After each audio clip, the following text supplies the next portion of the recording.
Hallelujah. കർത്താവിൻ്റെ നാമത്തിൽ നന്ദിയോടെ സ്തോത്രങ്ങൾ അർപ്പിക്കുന്നു. നാം വേഗത്തിൽ കർത്താവിൻ്റെ വചനം ധ്യാനിക്കാൻ വേണ്ടി ആരംഭിക്കുകയാണ്. നമ്മുടെ സഭയിൽ കഴിഞ്ഞ ദീർഘമാസങ്ങളായി, ഏകദേശം 24 മാസങ്ങളായി തുടർമാനമായി പ്രാർത്ഥന നടക്കുന്നു. എല്ലാ ദിവസങ്ങളിലും സഭ ഒരുമിച്ച് കൂടി വന്ന് പ്രാർത്ഥിക്കുന്നു. നാം ഒരുമിച്ച് എല്ലാ ദിവസവും വൈകുന്നേരങ്ങളിൽ കർത്താവിൻ്റെ മേശയിൽ പങ്കെടുക്കുന്നു. കഴിഞ്ഞ അനേക നാളുകളായി ഉപവസിക്കുവാനും പ്രാർത്ഥിപ്പാനും നമ്മെ കർത്താവ് സഹായിച്ചുകൊണ്ടിരിക്കുന്നു. ഒരു വലിയ ദൈവപ്രവൃത്തിയുടെ സമയങ്ങൾ നമ്മുടെ മുമ്പിൽ ഇപ്പോൾ എത്തി നിൽക്കുകയാണ്. ആമേൻ. അത് തിരിച്ചറിയുന്നവർക്കായി ഞാൻ കർത്താവിന് സ്തോത്രം ചെയ്യുന്നു. ഒരുങ്ങുന്നവർക്കായി സ്തോത്രങ്ങൾ അർപ്പിക്കുന്നു.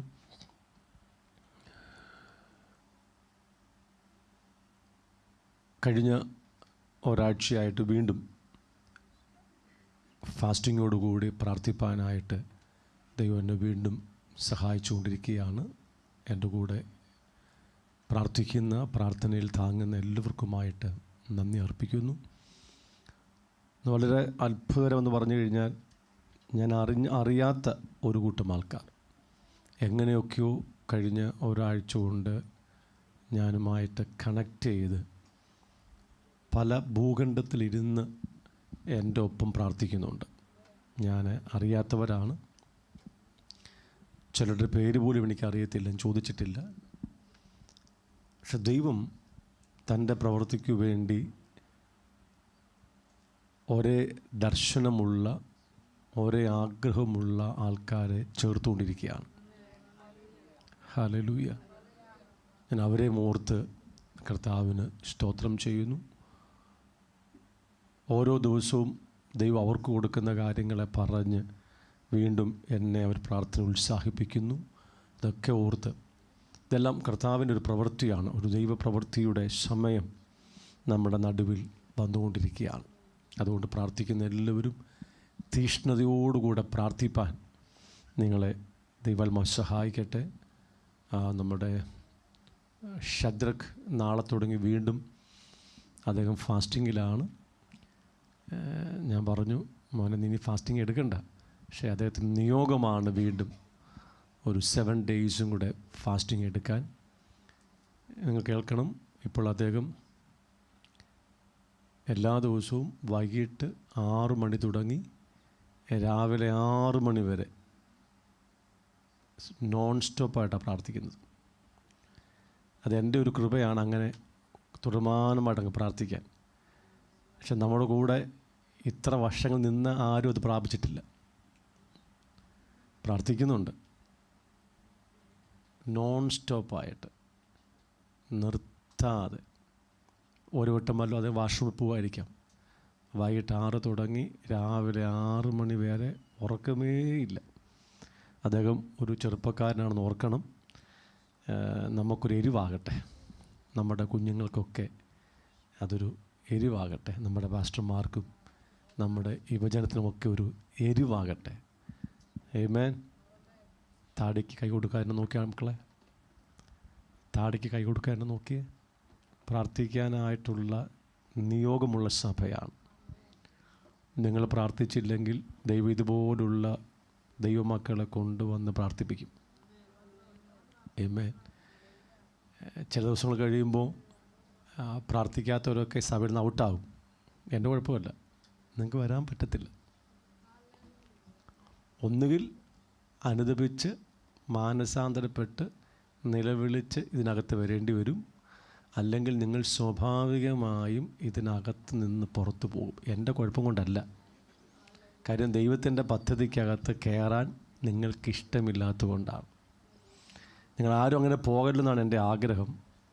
പക്ഷേ ഇനി ഞാൻ ആരെയും താങ്ങത്തില്ല. കർത്താവിൻ്റെ കൂടെ നിൽക്കുന്നവർ മാത്രമേ, കർത്താവിൻ്റെ കാര്യപരിപാടിക്ക് വേണ്ടി ഒരുങ്ങുന്നവർ മാത്രമേ ഈ സഭയിൽ കാണത്തുള്ളൂ. അത് കർത്താവ് അങ്ങനെ വെച്ചിരിക്കുക. അതിനായിട്ടും സ്തോത്രം ചെയ്യുന്നു. പക്ഷെ നിങ്ങളെല്ലാവരും ഈ ദിവസങ്ങൾ കഴിയുമ്പോൾ ഇതിനകത്ത് കയറും എന്നെനിക്കറിയാം. ഇവിടെ വരുന്ന ഓരോ കുഞ്ഞുങ്ങളും ഈ പ്രാർത്ഥനയുടെ അനുഭവത്തിലേക്ക് കയറും. കാര്യം വലിയൊരു ദൈവമഹത്വം നമ്മുടെ നടുവിൽ ഇറങ്ങി നിരന്തരമായി വസിക്കാൻ വേണ്ടി പോവുകയാണ്. ഹല്ലേലൂയ. ആ മഹത്വത്തിൻ്റെ അളവ് വന്നു കഴിയുമ്പോൾ പിന്നെ സ്വാഭാവികമായിട്ടും പ്രാർത്ഥിച്ചു പോകും. ഇപ്പോൾ നമുക്ക് പ്രാർത്ഥന ഇന്നും ഞെരുക്കമുണ്ട്, ഈ നിമിഷം വരെയും പ്രാർത്ഥന ഞെരുക്കമുണ്ട്. ഞാൻ ഫാസ്റ്റിംഗ് ആയിട്ട് ആ ഒരു മുറിയിൽ തന്നെ എങ്ങോട്ടും പോകാതെ ഇന്നാണ് ഞാൻ വെളി വരുന്നത്. അവിടെ ഇരുന്നിട്ട് എനിക്ക് ഞെരുക്കം തന്നെ പ്രാർത്ഥനയിൽ. വലിയ ആത്മാവിൻ്റെ ഒഴുക്കൊന്നുമില്ല. വളരെ യുദ്ധം ചെയ്താണ് പ്രാർത്ഥിക്കുന്നത്. വളരെ ഞെരുക്കമാണ്. ആ ദൈവം വെച്ചിരിക്കുക. അതൊക്കെ കർത്താവിൻ്റെ വലിയ കൃപകളാണ്. നമ്മെ പലതും പഠിപ്പിച്ചുകൊണ്ടിരിക്കുകയാണ്. കർത്താവ് ഇടപെട്ട ചില ദൈവിക ശബ്ദങ്ങൾ ഞാൻ നിങ്ങളുമായിട്ട് പങ്കുവെക്കാൻ വേണ്ടി പോവുക. ഇതൊരു പ്രസംഗമാണോ? പ്രസംഗമല്ല. പഠിപ്പിക്കലാണോ? പഠിപ്പിക്കലല്ല. പക്ഷേ ചില കാര്യങ്ങൾ നമ്മൾ കാലങ്ങളായി നിരന്തരം പറയുന്ന, കേൾക്കുന്ന, അറിയുന്ന കാര്യങ്ങൾ നമ്മുടെ ജീവിതത്തിൽ ഒന്ന് അനുഭവമാകാൻ വേണ്ടി നാം ഇന്ന് ഏൽപ്പിച്ചു കൊടുക്കണം. ആമേൻ. ഹല്ലേലൂയ. നമ്മുടെ ശുശ്രൂഷകൾക്ക് മാറ്റം വന്നുകൊണ്ടിരിക്കുക. കാലങ്ങളായി കേൾക്കുന്ന കാര്യങ്ങളാണ് ഞാൻ വീണ്ടും പറയാൻ പോകുന്നത്. പക്ഷേ നമ്മുടെ ഇന്നത്തെ കേൾവിക്ക് മാറ്റം വരും. ഹല്ലേലൂയ. അപ്പം അങ്ങനെ ഒന്ന് കേൾക്കാനായിട്ട് നിങ്ങളത് ഉത്സാഹിപ്പിക്കണം. ഈ വിതയ്ക്കുന്നവൻ വിതയ്ക്കാൻ പുറപ്പെട്ടപ്പോൾ ചില വിത്തുകൾ വഴിയരികെ വീണു. നമുക്കർത്ഥമറിയാം, അത് കഠിനമായ ഹൃദയമാണ്. വഴി ആൾക്കാർ നടന്ന് ഉറച്ച നിലമാണ്. ആ വിത്ത് അവിടെ വീണപ്പോൾ തന്നെ പറവകൾ വന്ന് പറക്കിക്കൊണ്ടുപോയി. പിശാച് ഹൃദയത്തിൽ വീണ വചനത്തെ അപ്പോൾ തന്നെ അവൻ്റെതായ രീതിയിൽ എടുത്തു കളഞ്ഞു. അടുത്തത് പാറസ്ഥലത്ത് വീണതാണ്. അവിടെ മണ്ണില്ല. പെട്ടെന്ന് വിത്ത് മുളച്ചെങ്കിലും മണ്ണില്ലായ്ക കൊണ്ട് അത് ഉണങ്ങിപ്പോയി. ബലഹീനമായ ഹൃദയമാണ്. അവിടെ വചന നിമിത്തം ചെറിയൊരു പരിശോധന വന്നാൽ, വചന നിമിത്തം ചെറിയൊരു കഷ്ടത വന്നാൽ, നോക്കി, വചന നിമിത്തം എപ്പോഴും പരിശോധനയുണ്ട്. നിങ്ങളേത് വചനം പുസ്തകം തുറന്ന് വായിച്ച് സ്വീകരിച്ചാൽ, ഓ കർത്താവ് സംസാരിച്ചു എന്ന് പറഞ്ഞാൽ, അടുത്ത നിമിഷം തുടങ്ങി പരിശോധന ആരംഭിക്കും.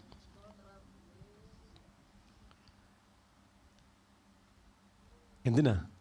ആ വചനം നമ്മുടെ അകത്ത് ജീവനായി തീർന്ന്, ശക്തിയായി തീർന്ന്, ആ പരിശോധനയെ ജയിച്ച് ആത്മമണ്ഡലത്തിൽ ഒരു സ്റ്റാൻഡും കൂടെ ഉയർന്നു നിൽക്കാൻ വേണ്ടിയാണ്. അപ്പം വചനം കേട്ടോ, വചനം വായിച്ചോ, പ്രാപിച്ചോ, ഉടൻ പരിശോധനയാണ്. പക്ഷേ ഈ പാറസ്ഥലത്ത് വീണ വിത്തിൻ്റെ ആ ഹൃദയമുള്ളവർ, അവിടെ മണ്ണൊന്നും ഇല്ലാത്തതുകൊണ്ട് ഒരു ചെറിയ പരിശോധന, ഒരു ചെറിയ പരീക്ഷ വരുമ്പോൾ അവരങ്ങ് വീണു പോകും, നിലമ്പാട് കിടക്കും. പിന്നെ അവരില്ല. അതാണ് വലിയ കൂട്ടം ദൈവമക്കൾ. ഇനി അടുത്തൊരു ഹൃദയമുണ്ട്, മുള്ളുകൾ നിറഞ്ഞ ഹൃദയമാണ്. ഓവർ ക്രൗഡഡ് ആണ്, നിറഞ്ഞിരിക്കുക ഹൃദയം മുള്ളുകൾ കൊണ്ട്. എന്തുവാ? ധനത്തിൻ്റെ വഞ്ചന, എന്ത് തിന്നും, എന്തു കുടിക്കും, എന്തുടുക്കും, ഭാവിയെക്കുറിച്ചുള്ള ആ വിഷയങ്ങൾ, ആകുല ചിന്തകൾ, മക്കളെക്കുറിച്ച് നൂറുകണക്കിന് ആകുല ചിന്തകൾ. പിന്നെ ഈ ലോകത്തിൻ്റെ പ്ലഷേഴ്സ് ഓഫ് ദിസ് വേൾഡ്, ഈ ലോകത്തിൻ്റെ സന്തോഷം, ഈ ലോകത്തിൻ്റെ പുറകിൽ പോകുന്നത്, ഈ ലോകത്തെ ആഗ്രഹിക്കുന്നത്, ഇവിടുത്തെ ഗതിക്കൊത്ത് ജീവിക്കാൻ ആഗ്രഹിച്ച് ഈ ലോകത്തിൻ്റെ സന്തോഷത്തെ തേടിപ്പോകുന്നവർ. അങ്ങനെ കുറേ കാര്യങ്ങൾ അകത്ത് നിറഞ്ഞിരിക്കുക. അത് ഓവർ ക്രൗഡഡ് ഹാർട്ടാണ്. മുള്ളെന്ന് പറഞ്ഞാൽ നിറഞ്ഞിരിക്കുക. അപ്പം ഇതിനിടെ വിത്ത് വീഴും. പക്ഷേ ഈ മുള്ള് ശീഘ്രത്തിൽ വളർന്ന് എന്ത് ചെയ്യും? ഇവകളെ ഞെരുക്കി കളയും. വചനം ഞെരുക്കി ആ വ്യക്തിയെ ഞെരുക്കും. എന്നാൽ നല്ല നിലമുണ്ട്, ഒരുക്കപ്പെട്ട ഹൃദയം, വചനത്തിനു വേണ്ടി, ദൈവത്തിനു വേണ്ടി ഒരുക്കപ്പെട്ട ജീവിതങ്ങൾ. അവരിൽ വചനം വന്നാൽ അതിന് വലിയ ഫലമുണ്ടാകും. അവർക്കും ഫലമുണ്ടാകും, മറ്റുള്ളവർക്കും കൊടുക്കാൻ തക്ക ഫലമുണ്ടാകും. ഇന്ന് നമ്മുടെ ഹൃദയം അങ്ങനെ ആകണം. ഹല്ലേലൂയ. ഞാൻ ഒത്തിരി ഒന്നും പ്രസംഗിക്കത്തില്ല, എനിക്കറിയത്തില്ല അങ്ങോട്ട് പോകുമെന്നൊന്നും. പക്ഷേ കേൾക്കുന്ന വചനങ്ങൾ നിങ്ങളുടെ അകത്ത് ഇന്ന് ജീവനാകണം. ജീവനായ പോരാ, അത് മാംസം ധരിക്കണം. കഴിഞ്ഞ ദീർഘവർഷങ്ങളായി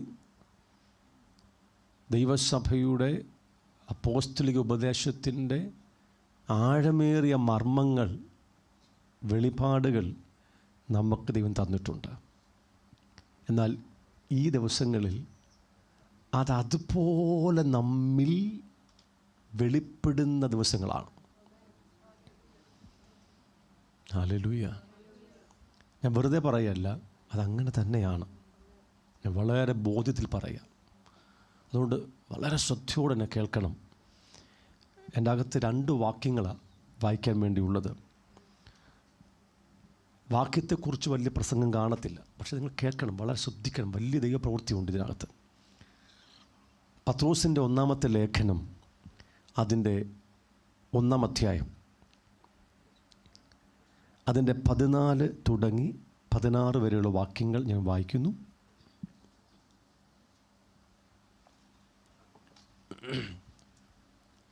പത്രോസിൻ്റെ 1-ാമത്തെ ലേഖനം 1-ാം അധ്യായം 14 തുടങ്ങി. പണ്ട് നിങ്ങളുടെ അജ്ഞാന കാലത്തുണ്ടായിരുന്ന മോഹങ്ങളെ മാതൃകയാക്കാതെ നിങ്ങളെ വിളിച്ച വിശുദ്ധനൊത്തവണ്ണം അനുസരണമുള്ള മക്കളായി എല്ലാ നടപ്പിലും വിശുദ്ധരാകുവിൻ. ഞാൻ വിശുദ്ധനാകയാൽ നിങ്ങളും വിശുദ്ധരായിരിപ്പീൻ എന്നെഴുതിയിരിക്കുന്നല്ലോ.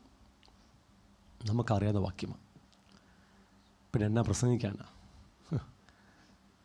പക്ഷെ ഇത് 100% നമ്മിൽ വെളിപ്പെടേണ്ട സമയമായി. എന്താണ്? ഞാൻ വിശുദ്ധനായിരിക്കയാൽ നിങ്ങളും വിശുദ്ധരായിരിക്കണം. നമ്മൾ വിശുദ്ധരായിരിക്കുകയാണോ? അല്ല. പൊസിഷണലി, സ്ഥാനീയമായി നമ്മൾ ക്രിസ്തുവിൽ, ദൈവത്താൽ ക്രിസ്തുവിലാക്കപ്പെട്ട് നീതീകരിക്കപ്പെട്ട് നീതിമാന്മാരും വിശുദ്ധീകരിക്കപ്പെട്ട വിശുദ്ധന്മാരും ക്രിസ്തുവിൽ സൽഗുണ പൂർണ്ണരും തികഞ്ഞവരുമാണ്. ആ ദൈവം തന്ന സ്ഥാനമാണ്. ദൈവം നമ്മളെ അങ്ങനെ കാണുകയാണ്. അത് ഞാൻ എന്നെ തന്നെ കണ്ടെങ്കിൽ, അങ്ങനെ എന്നെ കണ്ടെങ്കിൽ എൻ്റെ ജീവിതത്തിൽ അശുദ്ധികളും കുറവുമൊക്കെ വെളിപ്പെടുമ്പോൾ കുറ്റബോധത്തിലകപ്പെട്ട് പിശാചിൻ്റെ തന്ത്രത്തിൽ കെണിയിലകപ്പെട്ട് എൻ്റെ ആത്മീയ ജീവിതത്തിൽ പരാജയം സംഭവിക്കാതിരിപ്പാൻ എനിക്കിത് ആവശ്യമാണ്. കേട്ടോ നിങ്ങൾ? ഞാൻ ക്രിസ്തുവിൽ ആരാണ്, അതാണ് എൻ്റെ സ്ഥാനം. അതെന്നെ നിർത്തുന്ന സ്ഥാനമാണ്, എന്നെ ഉറപ്പിച്ച് നിർത്തുകയാണ്. ഞാൻ വിശുദ്ധനാണ്, ഞാൻ നീതിമാനാണ്, ഞാൻ തികഞ്ഞവനാണ്, ഞാൻ ദൈവത്തിൻ്റെ പ്രിയ മകനാണ്, ഞാൻ ദൈവത്തിൻ്റെ പ്രിയ മകളാണ്. ഇനി ഞാൻ പാപത്തിൽ വീണാലും ആ ക്ഷണത്തിൽ കൃപാസനത്തിൽ വന്ന് കരുണയും കൃപയും പ്രാപിച്ച് വിശുദ്ധിയിലും നീതിയിലും തുടരുവാൻ എനിക്ക് അനുവാദം ലഭിച്ചിരിക്കുകയാണ്. അത് നമ്മൾ കാത്തു സൂക്ഷിക്കുന്ന, ആഘോഷിക്കുന്ന നമ്മുടെ അനുഗ്രഹമാണ്. ദൈവത്തിൻ്റെ ദാനവും നമുക്കുള്ള അനുഗ്രഹവും നമ്മെ അങ്ങനെ നിർത്തിയിരിക്കുക. അങ്ങനെ ജീവിക്കണം. എല്ലാവരും ആ ലെവലിൽ ജീവിക്കണം. അവരുടെ മുമ്പിൽ സാത്താൻ തോറ്റുപോകും. അവൻ്റെ ഒരു തന്ത്രങ്ങളും നടക്കത്തില്ല. പക്ഷെ അടുത്ത ലെവലിൽ അവന് തന്ത്രമുണ്ട്, അടുത്ത ലെവലിൽ നമുക്ക് പരാജയമുണ്ട്. കാര്യം എന്താ? നമ്മുടെ പ്രാണൻ, നമ്മുടെ ദേഹി സമ്പൂർണമായി വിടുവിക്കപ്പെട്ടിട്ടില്ല, ശുദ്ധീകരിക്കപ്പെട്ടിട്ടില്ല. നമ്മുടെ എല്ലാ പാപങ്ങളും മോചിക്കപ്പെട്ടിട്ടുണ്ട്. പക്ഷേ ഇനിയും പാപം വെളിപ്പെടുത്താൻ കഴിയുന്ന, പാപത്തിൽ വീഴ്ത്താൻ കഴിയുന്ന അശുദ്ധികൾ അനേകമായി എൻ്റെ അകത്തുണ്ട്. ഞാൻ നീതിമാനാ, ഞാൻ വിശുദ്ധനാ, ഞാൻ ക്രിസ്തുവിൽ തികഞ്ഞവനാ, ഒരു സംശയത്തിനിടയില്ല. ദൈവം എൻ്റെ പാപങ്ങൾ ഓർക്കുന്നില്ല, പാപങ്ങളൊക്കെ ക്ഷമിച്ചിരിക്കുക. എന്നാൽ ഇനി ഒരു പാപം ചെയ്യുവാൻ സാധ്യതയുള്ള ഒരശുദ്ധി അല്ല, അനേകമായ അശുദ്ധികൾ എൻ്റെ അകത്തുണ്ട്. പിശാചിൻ്റെ തന്ത്രം എന്താ? ഈ അശുദ്ധികളെ ഒന്ന് തൊടുക, അവിടെ ഒന്ന് പരീക്ഷിക്കുക. പരീക്ഷയിൽ അകപ്പെട്ട് അശുദ്ധി വെളിപ്പെട്ട് ഞാൻ പാപത്തിൽ വീണു. അത് അടുത്ത ലെവലിലുള്ള അവൻ്റെ തന്ത്രമാണ്. പക്ഷെ അവിടെ നമുക്ക് ജയമുണ്ട്. എന്താ? അടുത്ത നിമിഷം ആ പാപത്തിൽ വീണ അതേ എൻ്റെ അകത്തിരുന്ന അശുദ്ധി വെളിപ്പെട്ട് പാപത്തിൽ വീണ അതേ നിമിഷം വന്ന് ധൈര്യത്തോടെ കൃപാസനത്തിൽ വന്ന് അബ്ബാ പിതാവേ എന്ന് വിളിച്ച് കരുണയും കൃപയും പ്രാപിച്ച് ആ വീണുപോയ പാപത്തിന്, ചെയ്തു പോയ പാപത്തിന് മോചനം പ്രാപിച്ച് വീണ്ടും ഞാൻ വിശുദ്ധിയിലും നീതിയിലും തുടരുക. ഇതെല്ലാം നമുക്കറിയാം. ഇവിടെയാണ് നമ്മുടെ ആത്മീയ യുദ്ധം, ഇവിടെയാണ് പോരാട്ടം നടക്കുന്നത്. നമുക്കറിയാം. ഇത് എത്രത്തോളം പോകും ഇങ്ങനെ? എൻ്റെ അശുദ്ധികൾ പാപങ്ങൾ എൻ്റെ ദേഹിയിൽ അവശേഷിക്കുന്ന കാലത്തോളം ഞാൻ പാപത്തിൽ വീഴും. സാധ്യത ഏറെയാണ്. അതങ്ങനെയാണ്. എൻ്റെ അകത്ത് കോപമുണ്ടെങ്കിൽ, കോപം സൗഖ്യമായിട്ടില്ലെങ്കിൽ, ആ കോപമെന്ന അശുദ്ധി സൗഖ്യമായിട്ടില്ലെങ്കിൽ, ഏത് നിമിഷവും ഏത് സാഹചര്യത്തിലും എൻ്റെ കോപത്തെ വെളിപ്പെടുത്തുന്ന ഒരു തന്ത്രം, ഒരു പരീക്ഷണം എൻ്റെ മുമ്പിൽ വരും. അത് പൊട്ടിപ്പുറത്ത് വരും. പക്ഷെ നാം അവിടെ കുറ്റബോധത്തിൽ പോകുന്നില്ല. എന്താ കാരണം? നമുക്ക് നീതിബോധമുള്ളത് കൊണ്ട് എന്ത് ചെയ്യുന്നു? ആ കോപത്തെ അപ്പോൾ തന്നെ ജയിക്കുന്നു, നിരപ്പാകുന്നു. ഇതെല്ലാം നിങ്ങൾ പഠിച്ചിരിക്കുന്ന കാര്യങ്ങളാണ്, പരിശീലിക്കേണ്ട കാര്യങ്ങളുമാണ്. ഇനി എൻ്റെ പ്രാണനിൽ ഇത്യാദി അശുദ്ധികളെല്ലാം ഇരിക്കുമ്പോൾ തന്നെ ഇതൊന്നും വെളിപ്പെടുത്താതെ ജീവിക്കാൻ ദൈവം ഒരു കൃപ തന്നിട്ടുണ്ട്. അതിൻ്റെ പേരാണ് പരിശുദ്ധാത്മാവിൻ്റെ നിറവ് എന്ന കൃപ. ആമേൻ, ഹല്ലേലൂയ. എൻ്റെ അകത്ത് കോപവും ഭയവും നിരാശയും ഇവയുടെയൊക്കെ കോട്ടകൾ ഇരിക്കുമ്പോഴും എൻ്റെ ആത്മാവിലുള്ള ദൈവത്തിൻ്റെ ജീവൻ, പരിശുദ്ധാത്മാവ് എൻ്റെ പ്രാണനിൽ നിറഞ്ഞിരുന്നാൽ ഇതൊന്നും വെളിപ്പെടുത്തില്ല. അവിടെ ഞാൻ ആത്മഫലങ്ങളൊക്കെ അനുഭവിച്ച് സ്നേഹവും സമാധാനവും സ്വസ്ഥതയും സന്തോഷവും ആശ്വാസവും ഒക്കെ അനുഭവിച്ച് അതിലങ്ങ് ജീവിക്കും. അങ്ങനെ ഒരു കൃപയുണ്ട്. ഇനി അതുമാത്രമല്ല കൃപ, എൻ്റെ അകത്തെ മനുഷ്യനെ ദൈവം തൻ്റെ തേജസ്സിൻ്റെ ധനത്തിനൊത്തവണ്ണം ശക്തിയോടെ ബലപ്പെടുത്തുകയും നാൾക്ക് നാൾ പുതുക്കം നൽകിക്കൊണ്ടിരിക്കുകയും ചെയ്യുന്ന ആ അകത്തെ ആ മനുഷ്യനെ ഞാൻ എൻ്റെ പ്രാണനിൽ ധരിച്ചോണം. എല്ലാം ഓരോ ഘട്ടത്തിൽ നാം പഠിച്ച കാര്യങ്ങളാണ്, മറക്കാതിരിക്കാൻ വേണ്ടി ഇത് പറയുകയാണ്. പുതിയ മനുഷ്യൻ എന്ത് ചെയ്യണം? ധരിക്കണം. എവിടെ ധരിക്കുന്നത്? പ്രാണനിൽ. എൻ്റെ പ്രാണൻ രക്ഷിക്കപ്പെട്ടിട്ടില്ല പൂർണ്ണമായി. എൻ്റെ പ്രാണൻ ശുദ്ധീകരിക്കപ്പെട്ടിട്ടില്ല പൂർണ്ണമായി. പക്ഷേ എൻ്റെ അകത്തെ ആത്മാവിൽ വലിയ ബലമുണ്ട്, വലിയ ശക്തിയുണ്ട്. ദൈവത്തിൻ്റെ തേജസ്സിൻ്റെ ധനത്തിനൊത്തവണ്ണം ശക്തിപ്പെട്ടുകൊണ്ടിരിക്കുന്ന, പുതുക്കം പ്രാപിച്ചുകൊണ്ടിരിക്കുന്ന ഒരകത്തെ മനുഷ്യൻ, പുതു മനുഷ്യനെ ഞാൻ എൻ്റെ പ്രാണനിലേക്ക് അങ്ങ് വരുത്തി അങ്ങ് ധരിച്ചോണം. പ്രാണ സൗഖ്യമായിട്ടില്ലേ? പ്രാണം വിടുവിക്കപ്പെട്ടിട്ടില്ല പൂർണ്ണമായും. പക്ഷേ ഈ അകത്തെ മനുഷ്യനെ ധരിച്ചുകൊണ്ടുള്ള, അകത്തെ മനുഷ്യനെ വെളിപ്പെടുത്തി ധരിച്ചുകൊണ്ടുള്ള ഒരു ജീവിതത്തിലൂടെ എനിക്ക് കൃപയിൽ തുടരാം. ഇതെല്ലാം നമ്മൾ പഠിച്ച കാര്യങ്ങളല്ലേ? ഇതൊക്കെ നമുക്ക് അറിയത്തില്ലേ? ഇതിൻ്റെയൊക്കെ പല മേഖലകളും നമ്മൾ അനുഭവിച്ചുകൊണ്ടിരിക്കുകയല്ലേ? പോരാ, അവിടെ കൊണ്ട് തീർന്നില്ല, അവിടെ കൊണ്ട് തീർന്നില്ല.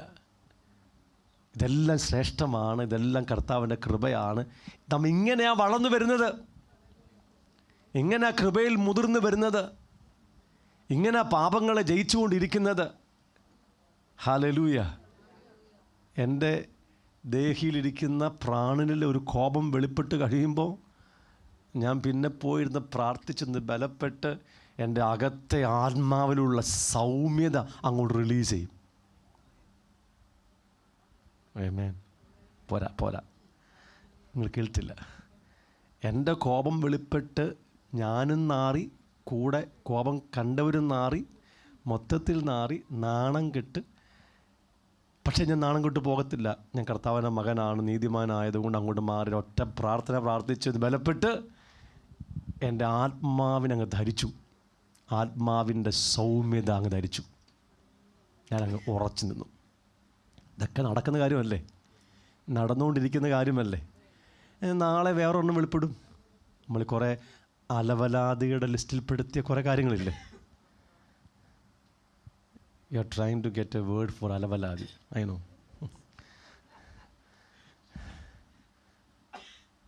ഈ കൂട്ടത്തിൽപ്പെട്ട അടുത്തൊരു പുള്ളി വെളിപ്പെടും.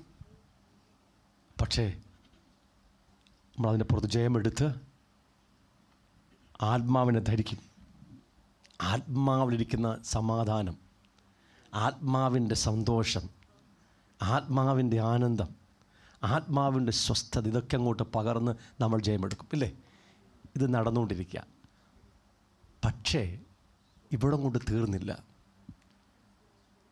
നമ്മുടെ പ്രാണൻ യേശുവിൻ്റെ പ്രാണനെ പോലെ, നമ്മുടെ ദേഹി യേശുവിൻ്റെ ദേഹിയെപ്പോലെ 100% പെർഫെക്റ്റ് ആകും. സന്തോഷമില്ല. ഞാൻ ഈ ഉറക്കെ പറയാത്തതുകൊണ്ടാണ് ഫാസ്റ്റിംഗ് എടുത്തിട്ട് എൻ്റെ ആരോഗ്യവും എനർജിയും കളയാതിരിക്കാൻ വേണ്ടി ഉറക്കെ പറയാത്തത്. ദൈവം നയിക്കുന്ന ദിവസങ്ങളോളം ഉപവാസം എടുക്കേണ്ടതുകൊണ്ടാണ്. യേശുക്രിസ്തുവിൻ്റെ പ്രാണൻ, അവൻ്റെ ദേഹി 100% പെർഫെക്റ്റാണ്, ശുദ്ധമാണ്. അതുപോലെ ഒരു തികവുള്ള പ്രാണൻ, ദേഹി എനിക്കുണ്ടാകും. നമ്മളങ്ങോട്ട് കയറുക. ആമേൻ. നമ്മളങ്ങോട്ട് കയറുകയാണെന്നാണ് പറഞ്ഞത്. ഇനി വീണും എഴുന്നേറ്റും ഏറ്റുപറഞ്ഞും ശുദ്ധീകരിച്ചും അകത്തെ ആത്മാവിനെ കൊണ്ട് ധരിപ്പിച്ചും ഒന്നും പരിപാടിയൊന്നുമില്ല.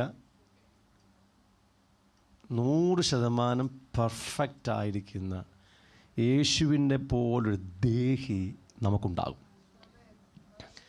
ആമേൻ പറഞ്ഞ് സ്വീകരിക്കുന്നവർക്കായി സ്തോത്രം. അല്ലാത്തവരെ നടക്കുമോ? നിങ്ങളെപ്പോലെ തന്നെയാണ് ഞാൻ വായിച്ചിട്ടുള്ള ബൈബിൾ പണ്ഡിതന്മാരുടെ എല്ലാം കുഴപ്പവും. അവരൊക്കെ പറഞ്ഞിരിക്കുന്ന അങ്ങനെ പെർഫെക്ഷൻ ഉണ്ടാകാൻ സാധ്യതയില്ലെന്നാണ്. പ്രത്യേകിച്ച് സിൻലെസ് പെർഫെക്ഷൻ ഇല്ലെന്നാണ് ഞാൻ വായിച്ച, നോക്കിയ, കണ്ട എല്ലാ വേദപുസ്തക പണ്ഡിതന്മാരും പറഞ്ഞിരിക്കുന്നത്. പക്ഷെ നമ്മളങ്ങ് തിരുത്തുക. നമ്മൾ ചങ്കൂറ്റത്തോടെ പറയുകയാണ്, സിൻലെസ് പെർഫെക്ഷനുണ്ട്. പാപരഹിതമായ ഒരു സമ്പൂർണത നമുക്ക് ലഭിക്കും എന്ന് ഉറച്ച് വിശ്വസിക്കുക. ഉറച്ച് വിശ്വസിക്കുക. കൃത്യമായ വചനങ്ങളുണ്ട്, നടക്കത്തില്ലെന്ന് ആരും പറയണ്ട. ഇത് കേട്ടിട്ട് ഇത് തെറ്റായ ഉപദേശമാണെന്നും പറഞ്ഞാരും ബേജാറാകേണ്ട ആവശ്യമില്ല. കാര്യം ദുരുപദേശമല്ല. കിട്ടിയാൽ കിട്ടി, കിട്ടിയില്ലെങ്കിൽ പോട്ടം ചിന്തിച്ചു നിങ്ങൾ. അങ്ങനല്ലേ ലോട്ടറി എടുക്കുമ്പോൾ കിട്ടിയാൽ കിട്ടി, പോയാൽ പോയി, നഷ്ടമൊന്നും ആർക്കും വരുത്തില്ല. പക്ഷേ ഞാൻ കൃത്യമായ കാര്യം പറയാണ്, സിൻലെസ് പെർഫെക്ഷൻ, പാപരഹിതമായ സമ്പൂർണതയുള്ള ഒരു ജീവിതം നമുക്ക് ഈ ഭൂമിയിൽ ലഭ്യമാണ്. അതിനവർ ഇല്ലെന്ന് പറയാനൊരു കാരണം കൊണ്ടുവന്നിട്ടുണ്ട്. യേശുവിനെ അങ്ങ് ഒരു ദൈവമാക്കും. യേശു ദൈവമാണേ, എനിക്ക് സംശയമൊന്നുമില്ല. പക്ഷെ ഭൂമിയിൽ നടന്നപ്പോൾ അവൻ ദൈവമായിട്ടല്ല നടന്നത്, പച്ച മനുഷ്യനായിട്ടാണ് നടന്നത്. യേശു പച്ച മനുഷ്യനായി ജീവിച്ചിട്ട് അവന് പാപരഹിതമായ ഒരു സമ്പൂർണമായ ജീവിതമുണ്ടെങ്കിൽ ഉണ്ട്, നമുക്കുമുണ്ട്. യേശു ദൈവം തന്നെ കേട്ടോ, എനിക്കൊരു സംശയവുമില്ല. അവൻ ഭൂമിയിൽ വന്നപ്പം ദൈവത്വം ഉപേക്ഷിച്ചിട്ടാണ്, അവിടെ വെച്ചിട്ടാണ് ഇങ്ങോട്ട് വന്ന് പച്ച മനുഷ്യനായിട്ടാണ് ജീവിച്ചത്. അപ്പോൾ അത് എനിക്കൊരു ചലഞ്ചാണ്. അവനെപ്പോലെ എനിക്കും ഈ ഭൂമിയിൽ ജീവിക്കാം. ഏമേ, നിങ്ങൾ എന്നെ നോക്കണ്ട, ഞാൻ നിങ്ങളെ നോക്കണ്ട. നമുക്കെല്ലാവർക്കും എല്ലാം അറിയാം. നമ്മുടെ അകത്ത് ഇത് പ്രസംഗിക്കുമ്പോഴും 100 കണക്കിന് കൊട്ടക്കണക്കിന് അശുദ്ധി ഇരിപ്പുണ്ട്, നിറയെ പ്രശ്നമുണ്ട്. അതിന് ജയിക്കാനുള്ള ആത്മീയ പരിജ്ഞാനം നമുക്കുണ്ട്. നമ്മൾ ഇന്ന് അതല്ല പറയുന്നത്. ഞാൻ ഉറപ്പിച്ചു പറയുകയാണ്, കൃത്യമായി പറയുകയാണ്, നമ്മൾ യേശുവിനെ പോലെ ഈ ഭൂമിയിൽ ജീവിക്കും. അതിനാ ദൈവം യേശുവിനെ ഭൂമിയിലേക്ക് അയച്ചത്. ഏകജാതനായ പുത്രനെ പോലെ പൂർണ്ണതയുള്ള ഒരു കൂട്ടം പുത്രിപുത്രന്മാർ, നമ്മൾ ആ കൂട്ടക്കാരാണ്. അതുകൊണ്ട് ധൈര്യമായിട്ട് വചനം കേട്ടു, ധൈര്യമായി ഞാൻ പറഞ്ഞ കാര്യങ്ങൾ പറഞ്ഞു. ആര് ഇതിന് മറുപടി ചോദിച്ചാലും മറുപടി കൊടുക്കുവാൻ നമ്മുടെ കയ്യിലുണ്ട്. ഹല്ലേലൂയ. ഇനി ഞാനും കർത്താവുമായിട്ട് കഴിഞ്ഞ ചില നാളുകളായിട്ട് കുറേ നാളുകളെ പ്രശ്നമുണ്ട്. അത് ഞങ്ങൾ തമ്മിലുള്ള വ്യക്തിപരമായ പ്രശ്നമാണ്. കർത്താവ് നമ്മോട് കുറേ കാര്യം പറഞ്ഞിട്ടുണ്ട്. നിങ്ങൾ വിശുദ്ധരായിരിക്കണം, ഞാൻ നിങ്ങളെ വിശുദ്ധീകരിക്കും, ഞാൻ നിങ്ങളെ അങ്ങനെ ചെയ്യും, ഒക്കെ കുറേ പറഞ്ഞിട്ടുണ്ട്. പക്ഷെ കർത്താവ് ഭയങ്കര വിദഗ്ധനാണ്, തന്ത്രശാലിയാണ്. അതുകൊണ്ട് നമ്മോട് എന്ന് നമ്മെ വിശുദ്ധീകരിക്കാം എന്ന് പറഞ്ഞിട്ടില്ല. അവിടെ നമ്മളൊരു ഉപദേശം വെച്ചു, കർത്താവ് വന്ന് രണ്ടാമത്തെ വരവിങ്കൽ നമ്മളെ എടുത്തു കഴിയുമ്പോൾ അവിടെ ഒരു പരിപാടിയുണ്ട്. അവിടെ വെച്ച് ഈ എങ്ങോട്ട് കമോൺ ഈ റാപ്ചർ നടക്കുകയാണ്. ഓക്കെ, അപ്പോൾ ഇവിടെ നമ്മൾ മാർക്കറ്റിലായിരുന്നു, അല്ലെങ്കിൽ പള്ളിയിലായിരുന്നു, അല്ലെങ്കിൽ അവിടെയായിരുന്നു, പറമ്പിലായിരുന്നു, ഉറങ്ങുമായിരുന്നു. ആ റാപ്ചർ കർത്താവ് നമ്മളെ അങ്ങോട്ട് എടുക്കുന്ന സമയത്ത് ഒരു പരിപാടി ചെയ്യും, നമ്മളങ്ങ് ശുദ്ധീകരിക്കുമെന്നാണ്. അങ്ങനെ നമ്മുടെ ധാരണയൊക്കെ. ഇനി കത്തോലിക്കരൊക്കെ മരിച്ച ശേഷം പിന്നെ ഒരു പ്രത്യേക സ്ഥലമുണ്ട്, ശുദ്ധീകരണ സ്ഥലത്തിലൂടെ കടത്തി വിട്ട് ശുദ്ധീകരിക്കും. നമുക്കും അങ്ങനെ ധാരണയൊക്കെ ഉണ്ട്. അതൊന്നും നടക്കത്തില്ല, ഇത് രണ്ടുമില്ല. ഇവിടെ വെച്ച് ഇന്ന് അപ്പം എൻ്റെ പ്രശ്നം എന്ന് തീരുമെന്നാ. എനിക്ക് ഒത്തിരി വാക്തത്വമുണ്ട്, ഒത്തിരി വചനമുണ്ട്, നന്നായിട്ട് ബോധ്യമുള്ള വചനങ്ങളുണ്ട്. അതിപ്പോൾ എല്ലാം പറയാൻ സമയമില്ല. ആ വചനങ്ങളെല്ലാം പ്രകാരം ദൈവം നമ്മെ ആത്മദേഹി ദേഹത്തെ പൂർണ്ണമായും എന്ത് ചെയ്യും? ശുദ്ധീകരിക്കും. നിങ്ങളെ വിളിച്ചവൻ വിശ്വസ്തനാണ് എന്നൊക്കെ പറഞ്ഞു വെച്ചിരിക്കുക. പക്ഷെ കർത്താവ് ഞാൻ പറയാം, പുള്ളി ഭയങ്കര വിദഗ്ധനാണ്. ഇത് എന്നെന്ന് പറഞ്ഞില്ല. ആമേൻ. നമ്മുടെ കർത്താവിൻ്റെ പ്രിയ മക്കളായതുകൊണ്ടാണ് ഇങ്ങനെയൊക്കെ പറയുന്നത്. നമ്മൾ മക്കളും പ്രിയ മക്കളുമായതുകൊണ്ടാണ് ഇങ്ങനെയൊക്കെ സംസാരിക്കുന്നത്. ഒരവധി പറഞ്ഞായിരുന്നു നമ്മൾ രക്ഷപ്പെട്ടല്ലേ. നീ രക്ഷിക്കപ്പെട്ട് 3-ാമത്തെ വർഷത്തിനകത്ത് എന്തു ചെയ്യാം, നിൻ്റെ ആത്മദേഹി ദേഹത്തെ ഞാൻ സമ്പൂർണ്ണമായി വിശുദ്ധീകരിക്കുക എന്ന് പറഞ്ഞില്ല. അതാ കർത്താവ് ഭയങ്കര വിദഗ്ധനാണെന്ന് ഞാൻ പറഞ്ഞത്. എനിക്കതിൻ്റെ മർമ്മം അല്പം അറിയാം, ഇപ്പോൾ പറയാൻ സമയമില്ല. പക്ഷേ ഞാൻ ഈ വായിക്കുന്ന വാക്യങ്ങൾ നിങ്ങൾ കേൾക്കണം. ഇപ്പം വായിച്ച വാക്യം ഇതിനകത്തൊരു കാര്യം വ്യക്തമാണ്. കർത്താവിനെ അറിഞ്ഞ ആ നാളുകളിൽ തന്നെ നിങ്ങൾ അവനെ പോലെ വിശുദ്ധരായിത്തീരണം. ഒന്നല്ല, നിരവധി വാക്യങ്ങളുണ്ട്. ആമേൻ. ഒരു വാക്യം വായിക്കുകയാണ്. പണ്ട് നിങ്ങളുടെ അജ്ഞാനകാലത്തുണ്ടായിരുന്ന മോഹങ്ങളെ മാതൃകയാക്കാതെ. അജ്ഞാനകാലം എന്തുവാ? സത്യദൈവത്തെ, നിത്യരക്ഷയെ, വിശുദ്ധ ജീവിതത്തെ അറിവില്ലാത്ത കാലഘട്ടം. ഇന്നത്തെ ലോക മനുഷ്യർ അവരേറ്റവും കൂടുതൽ സംസാരിക്കുന്നത് പാപത്തെക്കുറിച്ചാണ്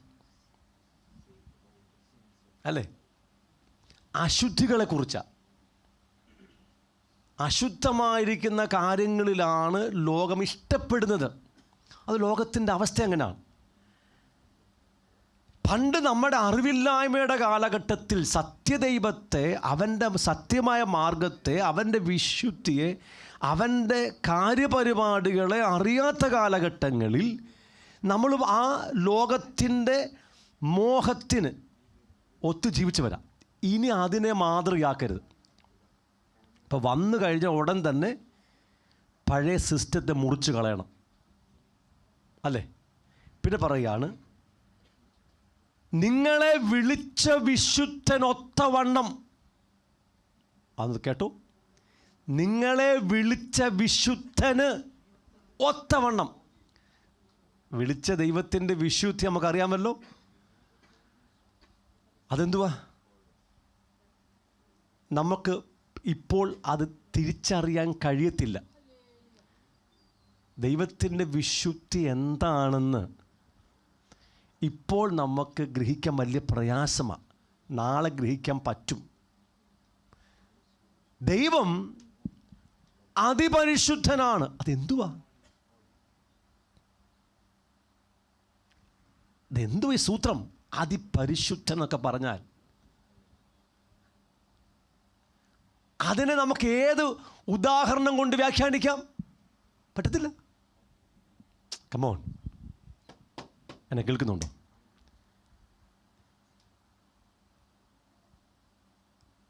മറ്റു പല കാര്യങ്ങൾ പറയുമ്പോൾ,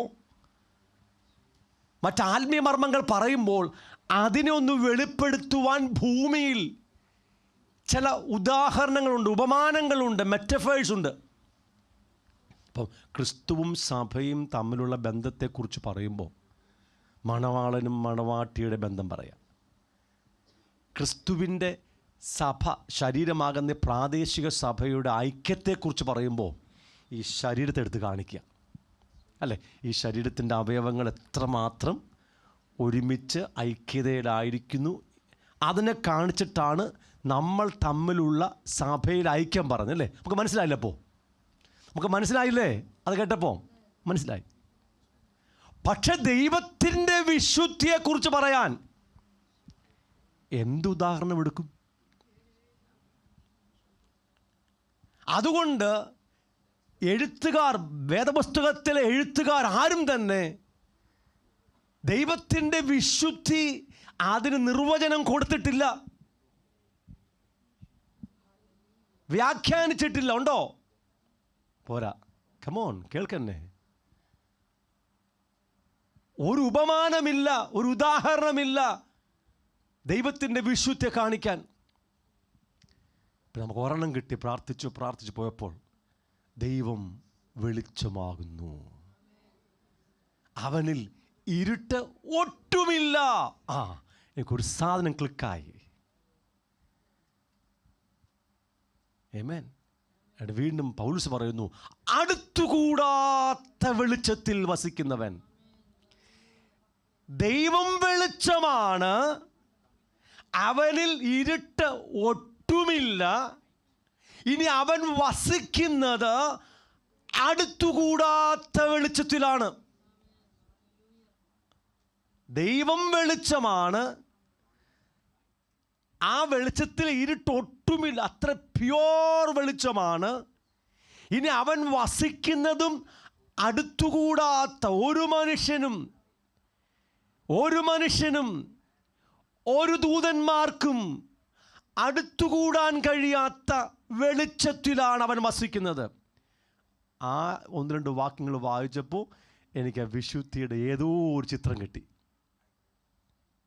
അത്രേ എനിക്ക് കിട്ടത്തുള്ളൂ, അതിനപ്പുറം എനിക്ക് കിട്ടിയിട്ടില്ല. ഹല്ലേലൂയ. കേട്ടോ നിങ്ങൾ, നമ്മുടെ വിഷയം അതൊന്നുമല്ല. ആ വിശുദ്ധനൊത്തവണ്ണം, കേട്ടോ, ആ വിശുദ്ധനൊത്തവണ്ണം നിങ്ങൾ എല്ലാ നടപ്പിലും അല്ല, ആ വിശുദ്ധനൊത്തവണ്ണം അനുസരണമുള്ള മക്കളായി എല്ലാ നടപ്പിലും വിശുദ്ധരാകുവിൻ. അപ്പം എന്നോടുള്ള ദൈവത്തിൻ്റെ ആലോചന, ഞാൻ എൻ്റെ എല്ലാ നടപ്പിലും ഒരനുസരണമുള്ള മകനായി മകളായി അവൻ്റെ വിശുദ്ധിക്കൊത്തവണ്ണം ഈ ഭൂമിയിൽ ജീവിക്കണം. അതെന്നാ തുടങ്ങേണ്ടത്? കർത്താവിനെ സ്വീകരിച്ച ആ നാളുകൾ തുടങ്ങി നമ്മൾ ഇങ്ങനെ ജീവിക്കേണ്ടവരാ.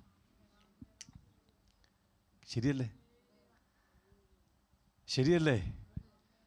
എന്താ നമ്മുടെ പ്രശ്നം? നമ്മൾ ഇങ്ങനെയുള്ള വചനങ്ങൾ നമ്മുടെ അകത്ത് ജീവനായി പ്രകാശിച്ചു വരുന്നില്ല. അതുകൊണ്ട് നമ്മൾ ലാഘവമായി അജ്ഞാനകാലത്തുള്ള മോഹങ്ങളെ മാതൃകയാക്കി ഇപ്പോഴും ജീവിക്കുക. നമുക്കതിൻ്റെ ഗൗരവം വരുന്നില്ല, ഭയം വരുന്നില്ല. ഇവിടെയാണ് ഭയവും വിറയലും വരേണ്ടത്. ഇവിടെയാണ് ഭയത്തോടും വിറയലോടും കൂടെ എൻ്റെ രക്ഷയെ വർക്കൗട്ട് ചെയ്യേണ്ടത്. ഇവിടെയാണ് ദൈവ ഭയത്തിൽ വിശുദ്ധിയെ തികയ്ക്കേണ്ടത്. മനസ്സിലാകുമോ? ഇത് വ്യക്തമാകുന്നുണ്ടോ? നമുക്ക് ഗൗരവം വരുന്നില്ല. നമ്മൾ കർത്താവിലേക്ക് വരും മുമ്പ് ലോകമനുഷ്യരായിരുന്നു. അന്ന് ആ അജ്ഞാനകാലത്ത് നമ്മൾ കുറേ മോഹത്തിൽ ജീവിച്ചു. ഇന്നും നമ്മൾ അതേ മോഹത്തിൽ തുടരുകയാ, അതേ അശുദ്ധിയിൽ തുടരുകയാ, അതേ പാപത്തിൽ തുടരുകയാ. എന്താ കാരണം? എന്താ കാരണം? വിളിച്ച വിശുദ്ധനെ അറിയത്തില്ല. അവൻ്റെ അനുസരണമുള്ള മക്കളാണെന്നുള്ള ബോധ്യമില്ലാത്തതുകൊണ്ട് നമ്മൾ പഴയ കാലത്തിൻ്റെ മോഹങ്ങളിൽപ്പെട്ട് ജീവിക്കുക. രക്ഷിക്കപ്പെട്ട് കൃപയിൽ വരുമ്പോൾ തന്നെ ദൈവത്തിൻ്റെ വിശുദ്ധിക്കൊത്തവണ്ണം ജീവിക്കണമെന്ന് നമ്മോട് കർത്താവ് കൽപ്പിച്ചിട്ടുണ്ട്. ഇനി അടുത്ത വചനം വായിക്കാം. ഞാൻ വിശുദ്ധനാകയാൽ നിങ്ങളും വിശുദ്ധരായിരിപ്പീൻ. ഈ ലോകത്തിൽ ദൈവങ്ങളെന്ന് പറയുന്ന ഒത്തിരി ദൈവങ്ങളുണ്ട്, ഒത്തിരി അവതാരങ്ങളുണ്ട്. ശരിയല്ലേ? ഒത്തിരി ദൈവങ്ങളും അവതാരങ്ങളുമുണ്ട്. അതിനൊക്കെ അനുഗമിക്കുന്ന ഒരു വലിയ കൂട്ടം ജനവുമുണ്ട്. ആ ദൈവങ്ങളെ ആരാധിക്കുന്ന, അനുഗമിക്കുന്ന വലിയ കൂട്ടങ്ങളുണ്ട് ലോകത്തിലെമ്പാടും. ഇവരെല്ലാവരും ആ ദൈവങ്ങളെ അനുഗമിക്കുമ്പോൾ, ആരാധിക്കുമ്പോൾ അവരെത്തിപ്പിടിക്കാൻ ശ്രമിക്കുന്നത് ആ ദൈവത്തിൻ്റെ സ്റ്റാൻഡേർഡാണ്. ആ ദൈവം എങ്ങനെ ജീവിക്കുന്നു, എങ്ങനെ പെരുമാറുന്നു, എങ്ങനെ സംസാരിക്കുന്നു, അങ്ങനെ പോലാകണം. അങ്ങനല്ലേ? അത് മനുഷ്യദൈവങ്ങളാണെങ്കിലും ഗുരുക്കന്മാരാണെങ്കിലും സന്യാസിമാരാണെങ്കിലും അവരെ അനുഗമിക്കുന്നവർ അവരെ പോലാകാനാണ് ശ്രമിക്കുന്നത്. അതിനപ്പുറമാകാൻ പറ്റത്തില്ല. ആമേൻ, ഹല്ലേലൂയ. ഇവിടെ നമ്മെ വിളിച്ച ദൈവത്തിൻ്റെ ഏറ്റവും വലിയ സവിശേഷത അവൻ വിശുദ്ധനാണ്. ആ വിശുദ്ധി എന്താണെന്ന് നിർവചിക്കാൻ നമുക്ക് പറ്റത്തില്ല. അതാ പറഞ്ഞത്, അടുത്തുകൂടാ, ദൈവം വെളിച്ചമാണ്, അവനിൽ ഇരുട്ട് ഒട്ടുമില്ല. അവൻ വസിക്കുന്ന എവിടെയാണ്? അടുത്തുകൂടാത്ത വെളിച്ചത്തിലാണ്. അതവൻ്റെ വിശുദ്ധി അത്ര സമ്പൂർണമാണ്. ആ വിശുദ്ധനൊത്തവണ്ണം, കേൾക്ക് പ്ലീസ്, നമുക്കറിയാവുന്ന വാക്യമാണല്ലോ ഇത്. ആ വിശുദ്ധനൊത്തവണ്ണം നാം ആരായിരിക്കണം? വിശുദ്ധരായിരിക്കണം. കേട്ടില്ലല്ലേ? ഇതറിയാവുന്ന വചനമായോണ്ട് ഇങ്ങനെ കേട്ടു പോകരുത്. നമ്മുടെ കേൾവിക്ക് മാറ്റം വരിക. ദൈവത്തിൻ്റെ വിശുദ്ധിക്കൊത്തവണ്ണം, ആ വിശുദ്ധനൊത്തവണ്ണം അവൻ ഒരു കുറവുമില്ല. എല്ലാ മേഖലയിലും അവൻ സമ്പൂർണ്ണ വിശുദ്ധനാണ്. അവൻ ദഹിപ്പിക്കുന്ന അഗ്നിയാണ്, തേജോമയനാണ്. അവനിൽ കുറവൊന്നുമില്ല. അവൻ വെളിച്ചമാണ്, അവനിൽ ഇരുട്ടൊട്ടുമില്ല. അവൻ അടുത്തുകൂടാത്ത വെളിച്ചത്തിലാണ് വസിക്കുന്നത്. അതാണ് അവൻ്റെ വിശുദ്ധി. ആ വിശുദ്ധനൊത്തവണ്ണം നമ്മൾ ആരായിരിക്കണം? വിശുദ്ധരായിരിക്കണം. നമ്മളങ്ങനെ വിശുദ്ധരാണോ? നമ്മളങ്ങനെ വിശുദ്ധരാണോ? അപ്പോൾ ഈ വചനം നമ്മൾ എന്ത് ചെയ്യണം? ഇന്ന് നമ്മുടെ പുസ്തകത്തിൽ നിന്ന് ഒരു ബ്ലേഡ് എടുത്ത് ഇത്രയും ഭാഗം മുറിച്ചും കളയണം. സാധ്യമല്ലെന്ന് ആരെങ്കിലും പറഞ്ഞാൽ എന്ത് ചെയ്യണം? ഇതൊക്കെ ചുമ്മാതങ്ങ് എഴുതി വച്ചിരിക്കുന്നതാണെന്ന് പറഞ്ഞാൽ എന്ത് ചെയ്യണം? ഒരു ബ്ലേഡ് എടുത്ത് ഇത്രയും വചനം, 16-ാമത്തെ വചനം 15ഉം 16ഉം മുറിച്ച് മാറ്റണം. എൻ്റെ പറച്ചിലിൻ്റെ അർത്ഥം ഗ്രഹിക്കുന്നുണ്ടോ? ഇത് സാധ്യമാണെന്നാണ് പറഞ്ഞത്. ദൈവത്തിൻ്റെ വിശുദ്ധിക്കൊത്തവണ്ണം, ആ വിശുദ്ധനൊത്തവണ്ണം നമ്മളെല്ലാ നടപ്പിലും വിശുദ്ധരായിത്തീരണം. അതിൻ്റെ തെളിവാണ് ഒരു മനുഷ്യൻ ഈ ഭൂമിയിൽ അങ്ങനെ ജീവിച്ചത്. അത് യേശു ക്രിസ്തുവാണ്.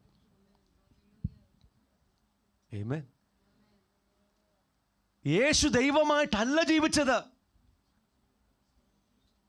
അവൻ പരീക്ഷിക്കപ്പെട്ടു. പാപം ചെയ്യാൻ സാധ്യതയുമുണ്ട്.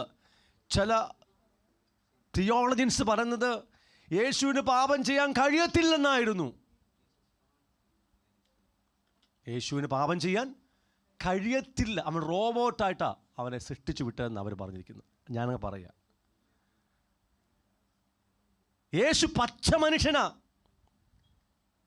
അവൻ ഭൂമിയിൽ ദൈവമായിട്ടല്ല ജീവിച്ചത് എന്ന് പലരുടെയും തിയോളജിയാണ് അങ്ങനെ പഠിപ്പിക്കുന്നത്. അവൻ ദൈവമായതുകൊണ്ട് പരീക്ഷിക്കപ്പെട്ടു. പരീക്ഷിക്കപ്പെട്ടത് ഒന്ന് സാത്താന് കാണിച്ചു കൊടുക്കാൻ വേണ്ടിയാണ്. അവൻ പാപം ചെയ്യത്തില്ലെന്ന്. പാപം ചെയ്യത്തില്ലെന്നല്ല, അവൻ പാപം ചെയ്യാൻ സാധ്യതയുണ്ട്. എന്നെപ്പോലെ നിങ്ങളെപ്പോലെ അവൻ ഭൂമിയിൽ ജീവിച്ചവനാ. ആമേൻ. അവന് പാപം ചെയ്യാൻ സാധിക്കും. പാപം ചെയ്യാൻ സാധിക്കും. പക്ഷെ അവൻ പാപം ചെയ്തില്ല.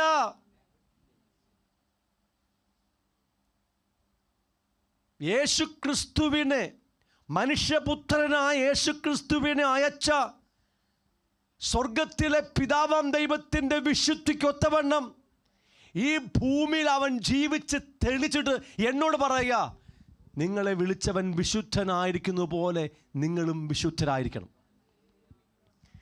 ഒരു മനുഷ്യനെങ്കിലും അങ്ങനെ ജീവിച്ചിട്ടില്ലെങ്കിൽ ഈ വചനം പറയുവാൻ ദൈവത്തിന് പറ്റത്തില്ല. കമോൺ, എന്നെ കേൾക്ക്. ദൈവം മണ്ടനാണോ? അല്ല. ഇങ്ങനൊരു വചനം പറയാൻ പറ്റുമോ? അയ്യോ, നിങ്ങളുടെ കേൾവി എനിക്ക് അറിയുന്നില്ല. നിങ്ങൾ എങ്ങനെ കേൾക്കുന്നു എനിക്ക് ഗ്രഹിക്കാൻ പറ്റുന്നില്ല. ഈ വചനം ദൈവത്തിന് പറയാൻ പറ്റുമോ എന്ന്? പറ്റുമോ? ഇത് സാധ്യമല്ലെങ്കിൽ പറയാൻ പറ്റുമോ? ഒരു വ്യക്തിയെങ്കിലും ഭൂമിയിൽ അങ്ങനെ ജീവിച്ചില്ലെങ്കിൽ പറയാൻ പറ്റുമോ?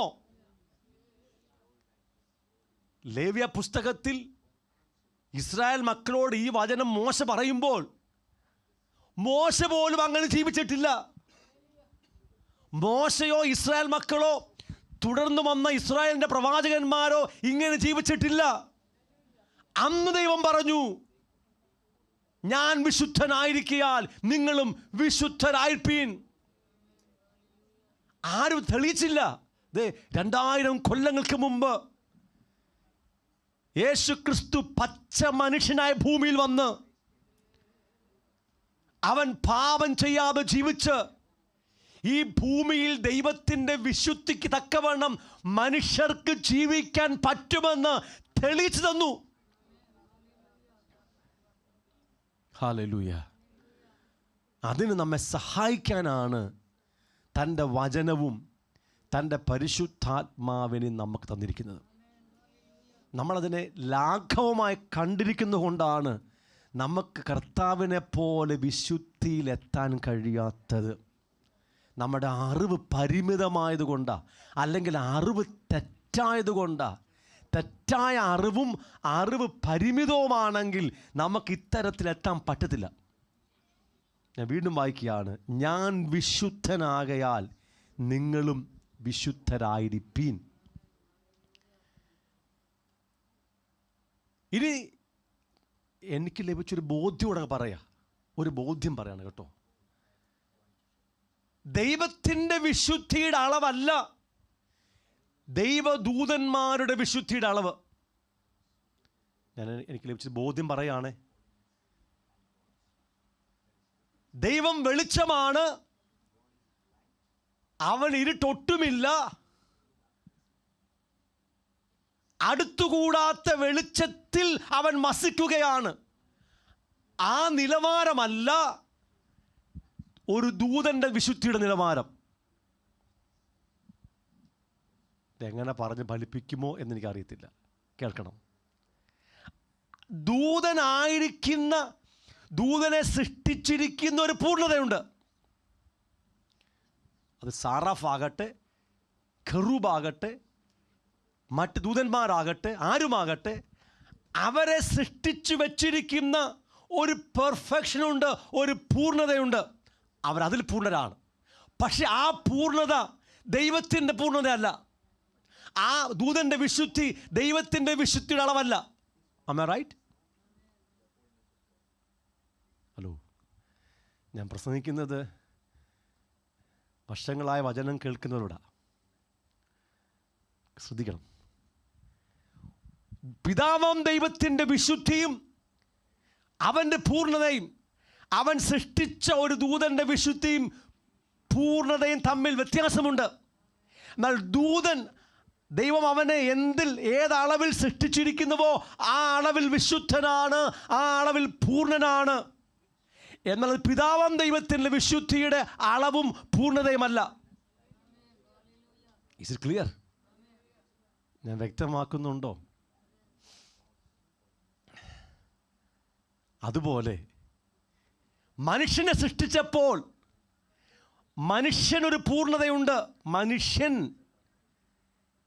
അവനൊരു പൂർണ്ണതയുണ്ട്, ഒരു വിശുദ്ധിയുണ്ട്. അത് പിതാവാം ദൈവത്തിൻ്റെ പൂർണ്ണതയോ പിതാവാം ദൈവത്തിൻ്റെ വിശുദ്ധിയുടെ അളവോ അല്ല. ഞാൻ പറയുന്നത് കറക്റ്റാണോ? എന്നെയും നിങ്ങളെ സൃഷ്ടിച്ചപ്പോൾ, ആദമിനെ സൃഷ്ടിച്ചപ്പോൾ അവിടെ ഒരു പൂർണ്ണതയുണ്ട്, ഒരു പെർഫെക്ഷനുണ്ട്, ഒരു വിശുദ്ധിയുടെ അളവ് വെച്ചിട്ടുണ്ട്. അതല്ല ആരുടെ അളവ്? ദൈവത്തിൻ്റെ വിശുദ്ധിയുടെയും പൂർണ്ണതയുടെയും അളവ് അതല്ല.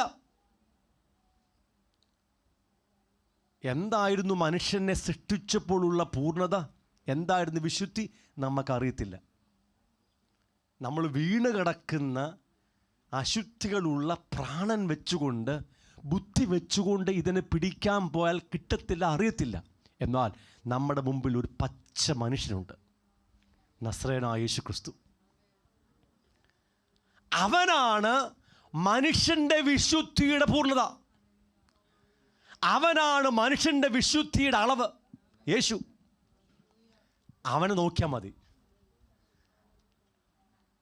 ഹല്ലേലൂയ. അതുകൊണ്ടാണ് തൻ്റെ പുത്രൻ്റെ സ്വരൂപത്തോട് നമ്മെ അനുരൂപമാക്കി അവൻ രൂപാന്തരപ്പെടുത്തിക്കൊണ്ടിരിക്കുന്നത്.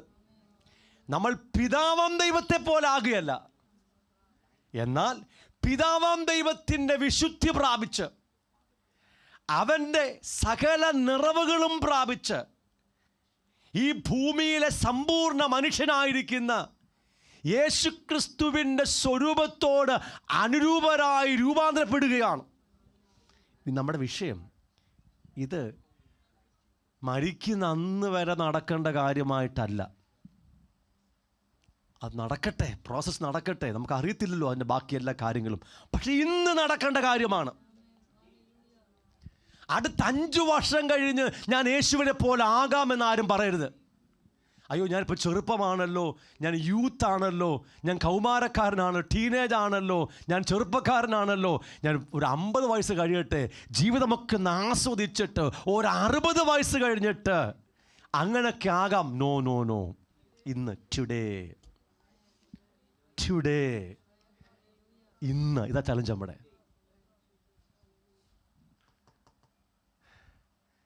ഇപ്പോൾ കാര്യം മനസ്സിലായോ? യേശുവിനെ പോലാകുന്നത് ഇന്നാണ്. പിതാവ് വിശുദ്ധനായിരിക്കുന്നത് പോലെ വിശുദ്ധനാകുന്നത് ഇന്നാണ്. ഞാൻ നാളെയും വീഴുമായിരിക്കുമെന്ന് എനിക്കറിയത്തില്ല. സത്യം ഇതാണ്. സത്യം അറിയുകയും സത്യം നിങ്ങളെന്ത് ചെയ്യും? സ്വതന്ത്രമാക്കും. ഈ സത്യം നിങ്ങൾ ഇന്ന് അറിയണം. നമുക്ക് വിശുദ്ധീകരണം പ്രാപിക്കാൻ, യേശുവിനെ പോലാകാൻ ഇവിടെ പറഞ്ഞ വചനം, ഞാൻ വിശുദ്ധനായിരിക്കാൻ നിങ്ങളും വിശുദ്ധരായിരിപ്പീൻ. നമ്മൾ പ്രാപിക്കുന്ന വിശുദ്ധിയുടെ അളവ് ഈ ഭൂമിയിൽ പച്ച മനുഷ്യനായി ജീവിച്ച് വിശുദ്ധനായിരുന്ന, പാപം ചെയ്യാത്ത, പൂർണ്ണനായിരിക്കുന്ന യേശുവിൻ്റെ ആ വിശുദ്ധിയും പൂർണ്ണതയുമാണ്. ആ ഒരു മഹത്വത്തിലേക്ക് നമ്മെ നടത്താനാണ് ദൈവം തൻ്റെ പരിശുദ്ധാത്മാവിനെ നമ്മുടെ അകത്ത് വെച്ചിരിക്കുന്നത്. പരിശുദ്ധാത്മാവ് നാം പ്രാപിച്ചപ്പോൾ ശമര്യക്കാരത്തി സ്ത്രീയോട് കർത്താവ് പറഞ്ഞത്, ഞാൻ തരുന്ന ഈ വെള്ളം അത് നിത്യജീവൻ, ആ ജീവൻ നിൻ്റെ അകത്ത് വന്നാൽ, അത് നീ കുടിച്ചു കഴിഞ്ഞാൽ അതിന് മാറ്റം സംഭവിക്കും. ഞാൻ തന്നത് ജീവൻ്റെ വെള്ളമാണ്, ജീവനാണ്. അത് നിൻ്റെ അകത്ത് വന്നു കഴിയുമ്പോൾ അതിനൊരു മാറ്റം വരും. അത് നിൻ്റെ അകത്ത് ജീവൻ്റെ നീരുറവാകും.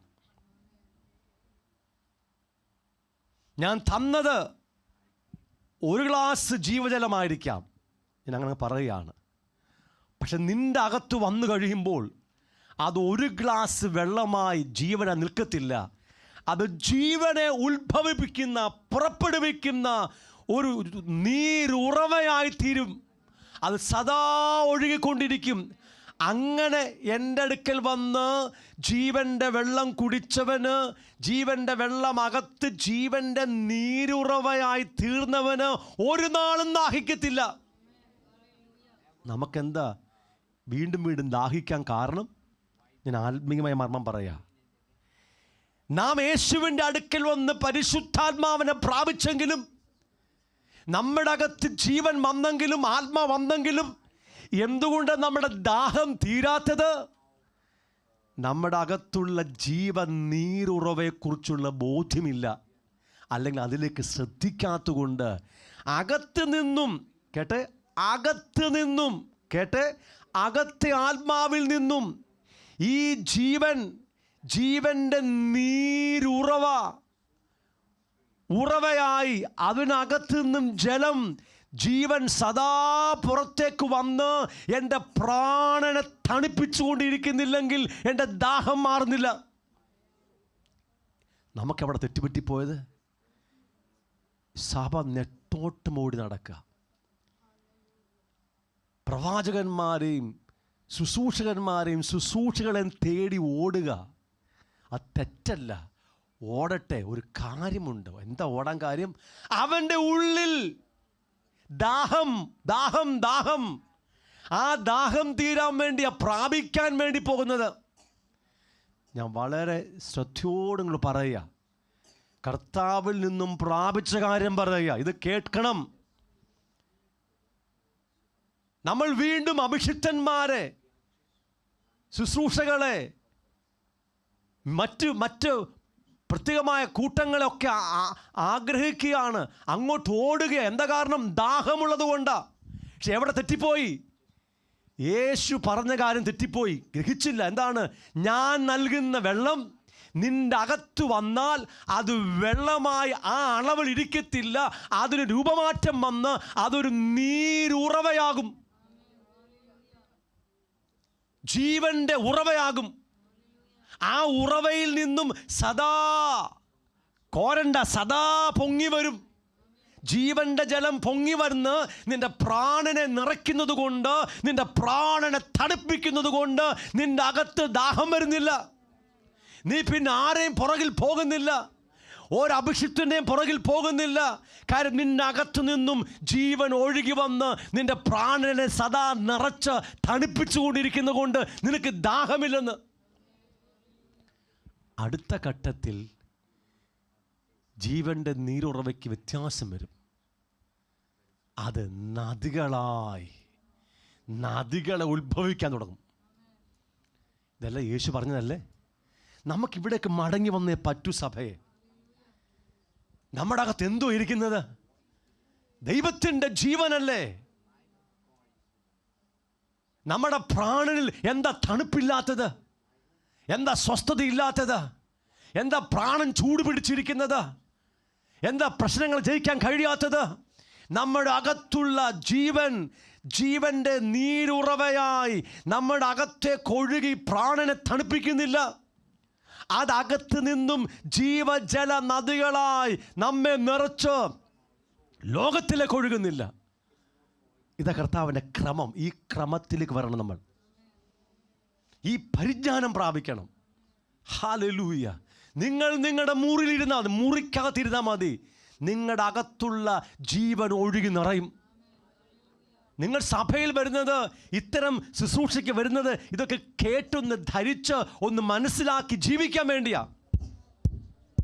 ഹല്ലേലൂയ. ആ കരങ്ങൾ ഉയർത്തി സ്തോത്രം പറഞ്ഞേ. കരങ്ങൾ ഉയർത്തി ഹല്ലേലൂയ പറഞ്ഞേ. Hallelujah, hallelujah, hallelujah. എങ്ങനെ അവനെപ്പോലെ വിശുദ്ധനാകാം? അകത്തിരിക്കുക സാധനം. ആമേൻ. ആ നീരുറവ പൊങ്ങിക്കഴിഞ്ഞാൽ നിന്റെ പ്രാണനെ സൗഖ്യമാക്കിക്കൊണ്ടിരിക്കും. നിന്റെ പ്രാണന്റെ അശുദ്ധികളെ മാറ്റിക്കൊണ്ടിരിക്കും. നിന്റെ പ്രാണന്റെ രോഗത്തെ മാറ്റിക്കൊണ്ടിരിക്കും. അത് നദികളായി ഒഴുകിയാൽ നിന്റെ ശരീരത്തിലേക്ക് ഒഴുകുമ്പോൾ ശരീരത്തിലെ ബന്ധനങ്ങളും രോഗങ്ങളും മാറിക്കൊണ്ടിരിക്കും. നാം പ്രാണന്റെ സൗഖ്യം മാത്രമല്ല ഇനി കാണേണ്ടത്, നമ്മുടെ ശരീരത്തിൻ്റെ സമ്പൂർണമായ ശുദ്ധീകരണോട് കാണണം. ഇതെല്ലാം വാക്യമുണ്ട്. എന്താ കാരണം? ഞാൻ പറയാം. പ്രാർത്ഥിക്കാൻ വന്നിരിക്കുമ്പോഴേ വരുത്തില്ല. കാര്യം പറയാം. ചിന്തിച്ചാൽ ഈ ശരീരത്തിൻ്റെ പിക്ചർ കളർ മാറും.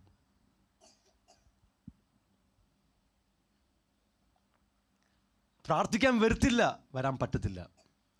പ്രാർത്ഥന എന്ന് ചിന്തിച്ചാൽ നിന്റെ ശരീരത്തിൻ്റെ കളർ മാറും.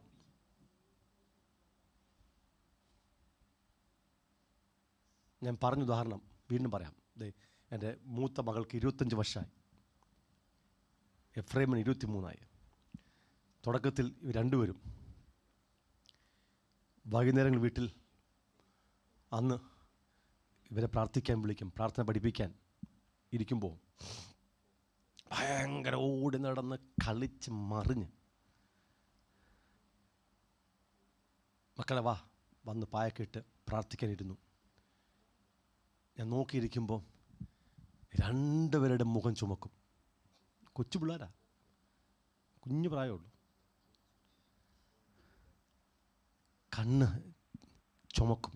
കൈകൊണ്ട് കണ്ണൊക്കെ ഇങ്ങോട്ട് തുടയ്ക്കാൻ തുടങ്ങും. വാ തുറന്ന് വായ്ക്കോട്ട് വേടും. എന്നിട്ട് ലാസ്റ്റ് പ്രാർത്ഥന പറഞ്ഞു കൊടുക്കും. പ്രാർത്ഥന പറയും, ഏറ്റു പറയും, ഇന്ന് രാത്രി ഞങ്ങൾ സമാധാനത്തോടെ കിടന്നുറങ്ങും പറഞ്ഞു. കിടന്നുറങ്ങി.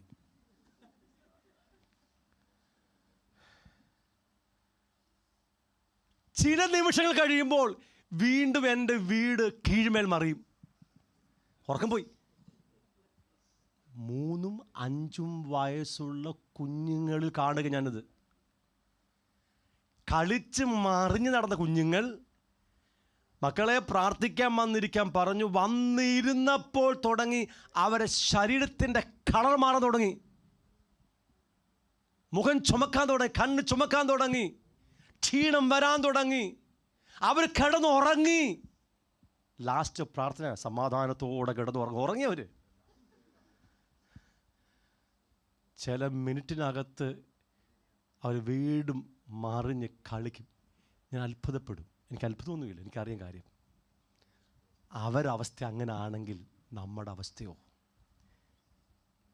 നമ്മൾ കുറച്ചും കൂടെ അവരുടെ അകത്ത് ജന്മനാ ഉള്ള സാധനം, അവരുടെ ബോഡിയിൽ സിസ്റ്റത്തിൽ കിടക്കുന്ന അശുദ്ധി, അതാണ് ബോഡിക്കകത്ത് കിടക്കുന്നത്.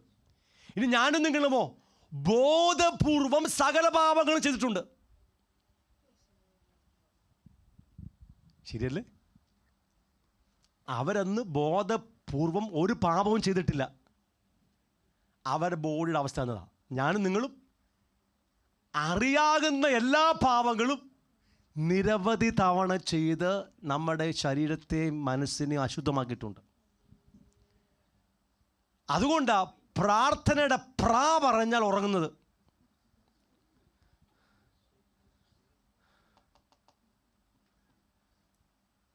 ചിലർക്ക് ഇതിനകത്ത് കയറാൻ പറ്റത്തില്ല. കയറി ഇരുന്നാൽ ഉടൻ ഫോൺ വരും, പിന്നെ ആൾക്കാരെ കാണത്തില്ല. ഇവിടെ ഇരുന്ന് 12 മണിക്കൂർ അല്ലെങ്കിൽ 8 മണിക്കൂർ 6 മണിക്കൂർ പ്രാർത്ഥിക്കുന്ന അഭിഷിക്തന്മാർ അങ്ങോട്ടിറങ്ങി ആ വെളിയിൽ നിന്ന് ആരെങ്കിലും കണ്ട് കാര്യം പറഞ്ഞാൽ പിന്നെ അകത്ത് കയറത്തില്ല.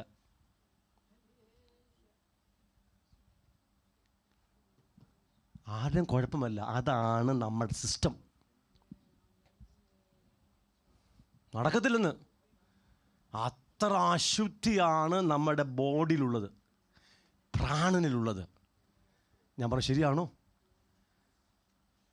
എൻ്റെ കുഞ്ഞെ, യൂട്യൂബ് കാണാൻ നീ 24 മണിക്കൂറും ഇരുന്ന് ഉറക്കം വരത്തില്ല. നീ വായിക്കോട്ട് വൈകിട്ട് ആരെങ്കിലും യൂട്യൂബ് കാണാറുണ്ടോ?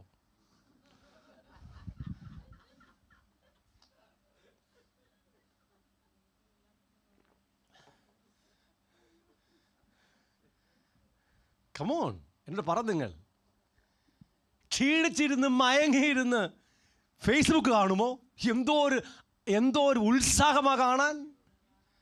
അതൊന്ന് മടക്കി വെച്ച് പ്രാർത്ഥിക്കാൻ പറഞ്ഞാലോ നടക്കത്തില്ല. അന്തരീക്ഷം മാറും, നിന്റെ ശരീരത്തിൻ്റെ അന്തരീക്ഷം മാറും, പ്രാണൻ്റെ അന്തരീക്ഷം മാറും, നീ ഇരിക്കുന്ന വീടിൻ്റെ അന്തരീക്ഷം മാറുമെന്ന്.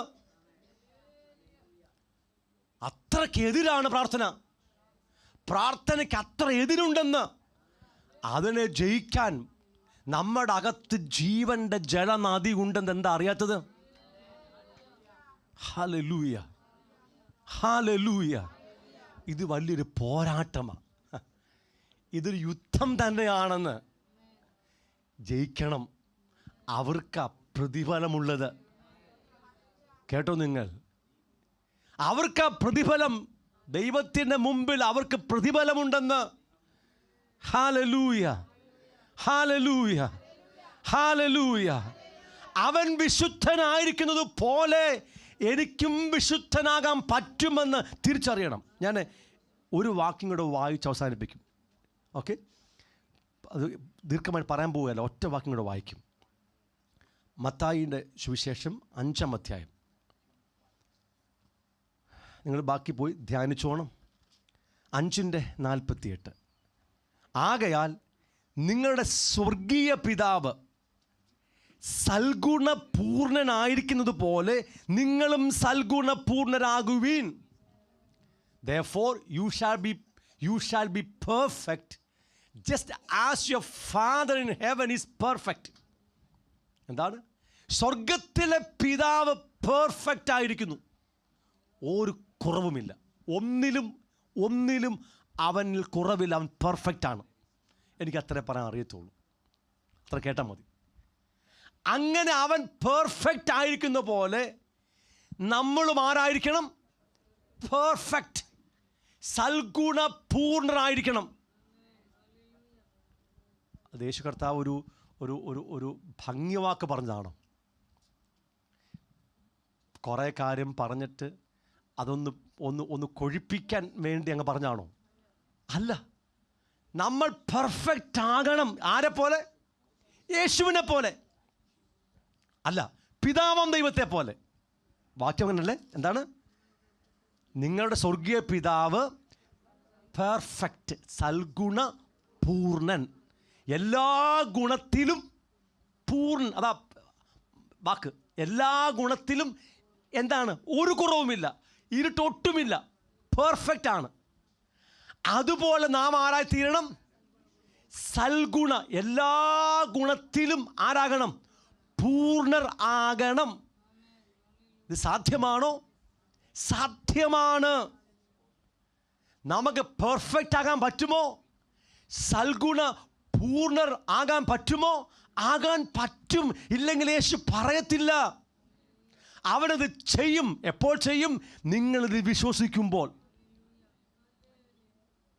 ഈ 2 വാക്യങ്ങൾ നിങ്ങൾ എടുത്ത് നിങ്ങളുടേതാക്കി തീർത്ത് നിങ്ങളത് വിശ്വസിക്കുമ്പോൾ നിങ്ങളിൽ ഇത് അവൻ ചെയ്യും.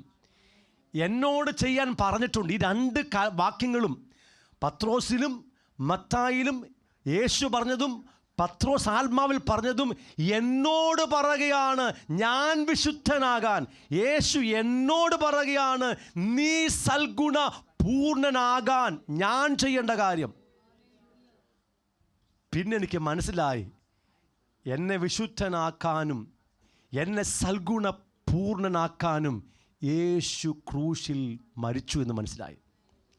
പിന്നെ എനിക്ക് മനസ്സിലായി, ആ ക്രൂശിൻ്റെ മരണത്തിൻ്റെ നന്മകളെല്ലാം അവൻ്റെ ആത്മാവിൽ, എൻ്റെ ആത്മാവിൽ നിക്ഷേപിച്ച് വച്ചിരിക്കുന്നു. പിന്നെ എനിക്ക് മനസ്സിലായി, ഞാൻ ആത്മാവിൽ നടന്നാൽ, ആത്മാവിൽ നിറഞ്ഞാൽ എനിക്കിത് പ്രാപ്യമാണ്. പിന്നെ എനിക്ക് മനസ്സിലായി, എൻ്റെ പ്രാണൻ്റെയും ആത്മാവിൻ്റെയും ശരീരത്തിൻ്റെയും സകല കുറവുകളെ നീക്കം ചെയ്ത് സകല അശുദ്ധികളെ മാറ്റി എന്നെ പൂർണ്ണമായി വിശുദ്ധീകരിച്ച് ഇന്ന് തന്നെ അവൻ്റെ വിശുദ്ധിക്കൊത്തവണ്ണം എന്നെ വിശുദ്ധനാക്കും. അവൻ്റെ സൽഗുണ പൂർത്തിക്ക് തക്കവണ്ണം എന്നെ സൽഗുണ പൂർണ്ണനാക്കുമെന്ന് എനിക്കിന്ന് വചനം വെളിപ്പെട്ട് കിട്ടിയപ്പോൾ ആ അനുഭവത്തിൽ അവൻ എന്നെ ആക്കി തീർക്കുകയാണ്. Hallelujah, hallelujah. സഭയെ, ദൈവം നമ്മുടെ മേൽ തേജസ് പകരാൻ വേണ്ടി പോവുകയാണ്. അവൻ്റെ മഹത്തായ അഗ്നി നമ്മുടെ മേൽ കത്താൻ വേണ്ടി പോവുകയാണ്. അതെത്തണമെങ്കിൽ നിങ്ങൾ ഈ വെളിപ്പാട് വരണം. ആ വെളിപ്പാടിലെത്താത്തത് കൊണ്ടാണ് അവൻ ഇറങ്ങാൻ പറ്റാത്തത്. ആമേൻ. നമ്മൾ ഈ വചനങ്ങളൊക്കെ ലാഘവമായി കാണുക. ഇതൊന്നും നടക്കത്തില്ല, നമുക്കങ്ങനെ പിതാവിൻ്റെ വിശുദ്ധിയൊന്നും പ്രാപിച്ച് അവനെപ്പോലൊന്നും ആകാൻ പറ്റത്തില്ല എന്നുള്ള അറിവിൽ നിൽക്കുന്നത് കൊണ്ട് അവൻ്റെ മഹത്വത്തിന് നമ്മിലേക്ക് ഇറങ്ങാൻ പറ്റുന്നില്ല. ഞാൻ ഈ പറയുന്ന ഒരു കാര്യവും മറ്റുള്ള ആൾക്കാരെ ശുശ്രൂഷിക്കുന്ന കാര്യമല്ല, ശുശ്രൂഷയ്ക്ക് മുമ്പ് നമ്മളെ ശുശ്രൂഷിക്കുന്ന കാര്യം പറയുക. പുത്രൻ്റെ വിശുദ്ധിക്ക് തക്കവണ്ണം, പുത്രൻ്റെ പൂർണ്ണതയ്ക്ക് തക്കവണ്ണം പിതാവാം ദൈവത്തിൻ്റെ വിശുദ്ധി, അവൻ്റെ സമ്പൂർണത നമ്മിലേക്ക് നിറച്ച്, പിതാവാം ദൈവത്തിൻ്റെ വിശുദ്ധി, അവൻ്റെ തേജസ്, അവൻ്റെ ജീവൻ, അവൻ്റെ ആത്മാവ് നമ്മിലേക്ക് നിറച്ച് നമ്മുടെ പ്രാണനെ സുഖപ്പെടുത്തി, നമ്മുടെ ആത്മാവിനെ ശുദ്ധീകരിച്ച, പ്രാണനെ ശുദ്ധീകരിച്ച, ശരീരത്തെ ശുദ്ധീകരിച്ച ഈ ഭൂമിയിൽ നമ്മളെ സൽഗുണ പൂർണ്ണരാക്കി തീർക്കും. എല്ലാ നടപ്പിലും നമ്മളെ വിശുദ്ധരാക്കി തീർക്കും എന്ന് നിങ്ങൾ ഇന്നറിഞ്ഞാൽ ഇന്ന് നിങ്ങളുടെ മേൽ ദൈവത്തിൻ്റെ മഹത്വം ഇറങ്ങും, തീ ഇറങ്ങും. കാരണം ഒരു മർമ്മം കൂടെ പറയാം, ഒരു മർമ്മം കൂടെ പറഞ്ഞ് പ്രാർത്ഥിക്കാം. നമുക്ക് കുറേ വെളിപ്പാടുണ്ട്. എങ്ങനെ വിശുദ്ധീകരണം പ്രാപിക്കാം, എങ്ങനെ കൃപയിൽ നടക്കാം, എങ്ങനെ ആത്മാവിൽ നിറയാം, എങ്ങനെ വചനം പ്രാപിച്ച് വിശുദ്ധീകരിക്കപ്പെടാം, എങ്ങനെ ഞാൻ എൻ്റെ വിശുദ്ധിയെ തികയ്ക്കണം, എങ്ങനെ രക്ഷയെ പ്രാവർത്തികമാക്കണം, ഇതൊക്കെ നമുക്കറിയാം. ഇതിൻ്റെയൊക്കെ അവസാനം ഒരു കാര്യമുണ്ട്. ഇതെല്ലാം ഞാൻ ചെയ്തു കഴിയുമ്പോഴും എൻ്റെ വിശുദ്ധി പൂർണ്ണമാകുന്നില്ല, എൻ്റെ വിശുദ്ധീകരണം പൂർണ്ണമാകുന്നില്ല. അത് വിശുദ്ധീകരണം പൂർണ്ണമാകണമെങ്കിൽ സ്വർഗത്തിൻ്റെ മഹത്തായ തീ ഒരു ദിവസം എൻ്റെ മേലിറങ്ങി പൂർണ്ണമായി കത്തും. യെരൂശലേം ദേവാലയവും സമാഗമന കൂടാരവും ദൈവത്തിൻ്റെ വചനപ്രകാരം, ദൈവത്തിൻ്റെ നിയോഗപ്രകാരം, കൽപ്പന പ്രകാരം മൃഗങ്ങളുടെ രക്തത്താലും അഭിഷേക തൈലത്താലും വിശുദ്ധീകരിച്ചെങ്കിലും ദൈവത്തിൻ്റെ വിശുദ്ധിക്ക് തക്കവണ്ണം പൂർണ്ണമായില്ല. ദൈവത്തിൻ്റെ പെർഫെക്ഷൻ തക്കവണ്ണം പെർഫെക്റ്റ് ആയില്ല. അതിനൊരു അവസാന പോയിൻ്റ് ഉണ്ട്. അവൻ തനിയെ ഇങ്ങോട്ട് ഇറങ്ങി വരും. അവൻ്റെ മഹത്വത്തോടെ, അവൻ്റെ തേജസ്സോടെ, അവൻ്റെ മഹത്തായ തീയോടെ അവൻ ആളത്വത്തിലേക്ക് ഇറങ്ങി വന്നിട്ട് ഒരു നിമിഷം കൊണ്ട് ആ ആളത്വത്തെ സമ്പൂർണ്ണമായി വിശുദ്ധീകരിച്ച് ആളത്വത്തെ അവൻ്റെ സ്വന്തമാക്കി തീർക്കും. എനിക്കറിയാം അനേകർക്കൊത് മനസ്സിലായില്ലെന്ന്. നിങ്ങൾ മനസ്സിലായിക്കൊള്ളും, ക്രമേണ അത് ഗ്രഹിച്ചുകൊള്ളും.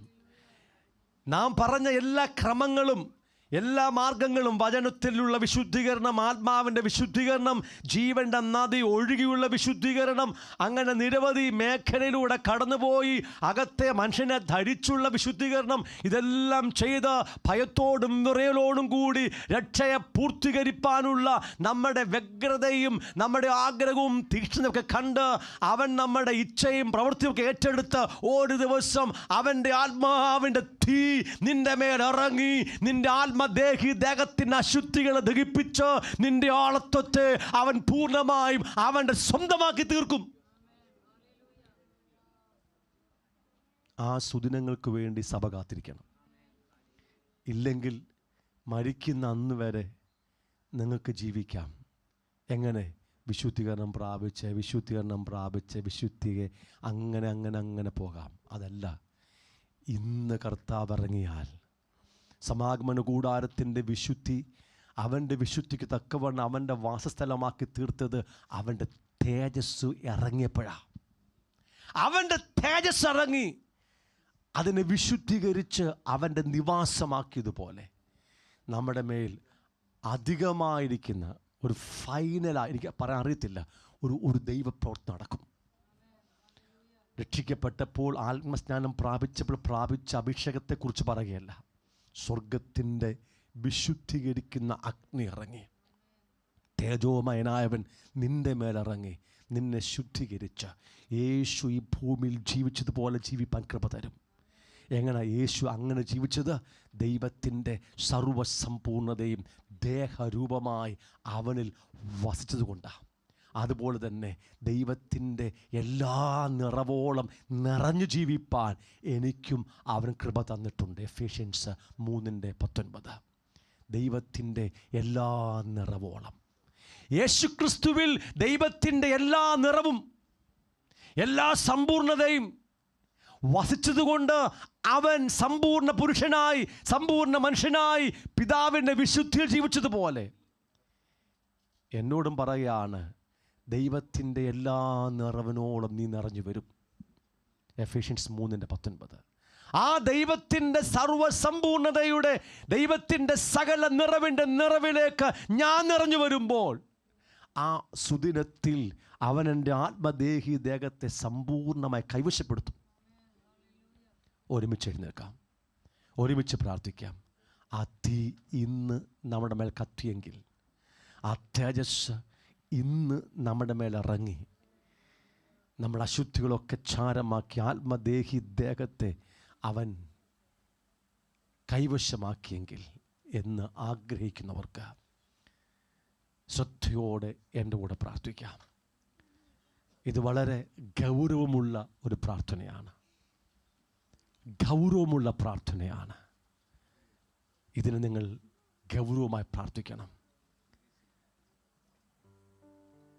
നിങ്ങളെ വിളിച്ച വിശുദ്ധന് ഒത്തവണ്ണം അനുസരണമുള്ള മക്കളായി എല്ലാ നടപ്പിലും വിശുദ്ധരായി തീരണം. അത് ഇന്ന് നടക്കേണ്ട കാര്യമാണ്.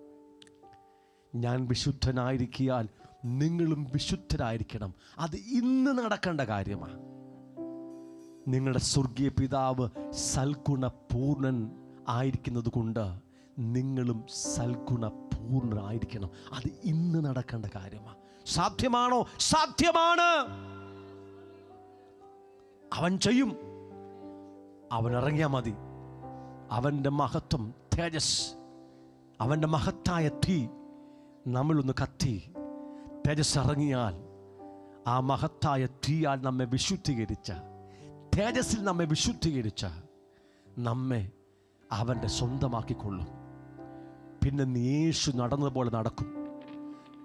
യെസ്, വിശുദ്ധ വസ്ത്രാലങ്കാരത്തോടെ ഉഷസ്സിൻ്റെ ഉദരത്തിൽ നിന്നും യുവാക്കളായ മഞ്ഞ് യേശുവിന് വരുന്നു എന്നുള്ള പ്രവചനം നിന്നെക്കുറിച്ചും എന്നെക്കുറിച്ചുമാണ്. യെസ്, ഈ ഭൂമിയെ കർത്താവിനായി നേടുവാൻ, ലോകരാജ്യങ്ങളെ കർത്താവിൻ്റെ രാജ്യമാക്കുവാൻ യേശുവിൻ്റെ സൈന്യത്തെ അവൻ പണിതുകൊണ്ടിരിക്കുക. ആ സൈന്യത്തിൻ്റെ ഒന്നാമത്തെ സവിശേഷത പിതാവും പുത്രനും വിശുദ്ധനായിരിക്കുന്നത് പോലെ, പിതാവും പുത്രനും സൽഗുണ പൂർണ്ണർ ആയിരിക്കുന്ന പോലെ വിശുദ്ധരായിത്തീരുക, സൽഗുണ പൂർണ്ണർ ആയിത്തീരുക. ആ ഒരു കൃപ ഇന്ന് സഭയുടെ മേൽ വെളിപ്പെടുകയാണ്. പക്ഷേ അതിനുവേണ്ടി സഭ പ്രാർത്ഥിക്കണം, ശ്രദ്ധയോടെ പ്രാർത്ഥിക്കണം. നിങ്ങളാരും നിങ്ങളുടെ വാച്ച് നോക്കി പ്രാർത്ഥിക്കരുത്, സമയം നോക്കി പ്രാർത്ഥിക്കരുത്. ആർക്കെങ്കിലും തിരക്കുണ്ടെങ്കിൽ അവർക്ക് പോകുവാൻ സ്വാതന്ത്ര്യമുണ്ട്. എന്നാൽ ഈ പ്രാർത്ഥനയിൽ പങ്കെടുക്കണമെങ്കിൽ, ആഗ്രഹിക്കുന്നെങ്കിൽ അങ്ങനെ സമർപ്പിച്ച കേട്ട വചനത്തിൽ നിന്നുകൊണ്ട് കർത്താവ് നിങ്ങളിലേക്ക് ഇറങ്ങി വരുവാൻ വേണ്ടി സംസാരിക്കാം. അത് ഇന്ന് കത്തട്ടെ, നാളെ അല്ല, ഇപ്പോൾ, ഈ നിമിഷം. Yes, Jesus, Jesus. നമ്മൾ സമയമെടുത്ത് പ്രാർത്ഥിക്കാൻ ആഗ്രഹിക്കുക. ഫാദർ, പിതാവേ, ഞങ്ങളോട് മനസ്സലിയണമേ. പിതാവേ, കരുണ തോന്നണമേ. ഞങ്ങളുടെ അടഞ്ഞുപോയ ബുദ്ധിയെ തുറക്കണമേ. കാലങ്ങളായി നിന്നെ അറിഞ്ഞിട്ടും തെറ്റായ അറിവുകൾ കൊണ്ട്, പരിമിതമായ അറിവ് കൊണ്ട് സമ്പൂർണ്ണ വിശുദ്ധിയുടെയും സമ്പൂർണ്ണ വേർപാടിൻ്റെ ഒന്നും അർത്ഥം ഗ്രഹിക്കാൻ കഴിയാതെ ഞങ്ങളുടെ അജ്ഞാന കാലത്തുണ്ടായിരുന്ന മോഹങ്ങളെ മാതൃകയാക്കി ഞങ്ങളുടെ ചുറ്റുവട്ടത്തുമുള്ള ലോകത്തിൻ്റെ ഗതിയെ ആശ്രയിച്ച് ഞങ്ങളും പാപത്തിൽ തുടരുകയാണ്. ഞങ്ങൾക്ക് നന്മയും തിന്മയും തമ്മിൽ വിവേചിക്കുവാൻ കഴിയുന്നില്ല. കാരണം ഞങ്ങൾ നിന്നെ അറിഞ്ഞിട്ടില്ല, നിന്റെ വിശുദ്ധി അറിഞ്ഞിട്ടില്ല. ഞങ്ങൾക്ക് എന്തൊക്കെയോ അറിയാം, പക്ഷെ എന്താണ് പിതാവെന്നും പിതാവിൻ്റെ വിശുദ്ധി എന്താണെന്നും അവൻ്റെ മക്കൾ അവനെപ്പോലെ ആകണമെന്നും ഉള്ള കാര്യമൊന്നും ഞങ്ങൾക്ക് അറിയത്തില്ല. കേട്ടിട്ടുണ്ടെങ്കിലും ഗ്രഹിച്ചിട്ടില്ല. കാരണം ഞങ്ങളുടെ മുമ്പിലുള്ള, ഞങ്ങളുടെ മുന്നേ പോയവർ, ഞങ്ങളുടെ ചുറ്റിലുമുള്ള സഭകൾ, കൂട്ടങ്ങളൊക്കെ അങ്ങനെയാണ്. ഞങ്ങളെ നടത്തിയവർ അങ്ങനെയാണ്. ഞങ്ങളുടെ വീട്ടിൽ അങ്ങനെയാണ്. മക്കൾ പറയും ഞങ്ങളുടെ അപ്പനും അമ്മയും അങ്ങനെയാണ്. അപ്പനും അമ്മയും പറയും ഞങ്ങളുടെ പാസ്റ്റർ അങ്ങനെയാണ്. ഞങ്ങൾ കാണുന്ന പാസ്റ്റർമാർ, ശുശ്രൂഷകന്മാർ അങ്ങനെയാണ്. നമ്മളും അങ്ങനെയാണ്. അല്ല, അങ്ങനെയല്ല, അങ്ങനെയല്ല. ഇന്ന് നമുക്ക് ആ ബോധ്യം വരട്ടെ.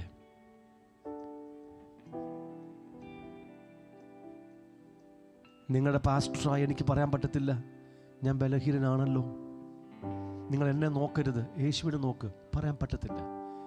നിങ്ങൾ ആദ്യം എന്നെയാണ് കാണുന്നത്, നിങ്ങൾ എന്നെ നോക്കണം. ഞാൻ നിങ്ങൾക്ക് മാതൃകയായേ പറ്റത്തുള്ളൂ. കുടുംബത്തിൽ അപ്പനും അമ്മയും മക്കൾക്ക് അങ്ങനെ വിശുദ്ധിയിൽ മാതൃകയായ പറ്റത്തുള്ളൂ. ഈ നാലാഞ്ചിറ സഭ, ഈ പട്ടണത്തിൽ അങ്ങനെ മാതൃകയായ പറ്റത്തുള്ളൂ. നമുക്കിനി വേറെ പോകാൻ വഴി ഒന്നുമില്ല പ്രിയമുള്ളവർ. ഒന്നുകിൽ നിങ്ങൾ ഈ സഭ വിട്ടു പോകുക, അല്ലെങ്കിൽ ഇതിനകത്ത് കയറുക. ഞാൻ വീണ്ടും പറയാം, നമുക്ക് വേറെ യാതൊരു നിർവാഹവുമില്ല.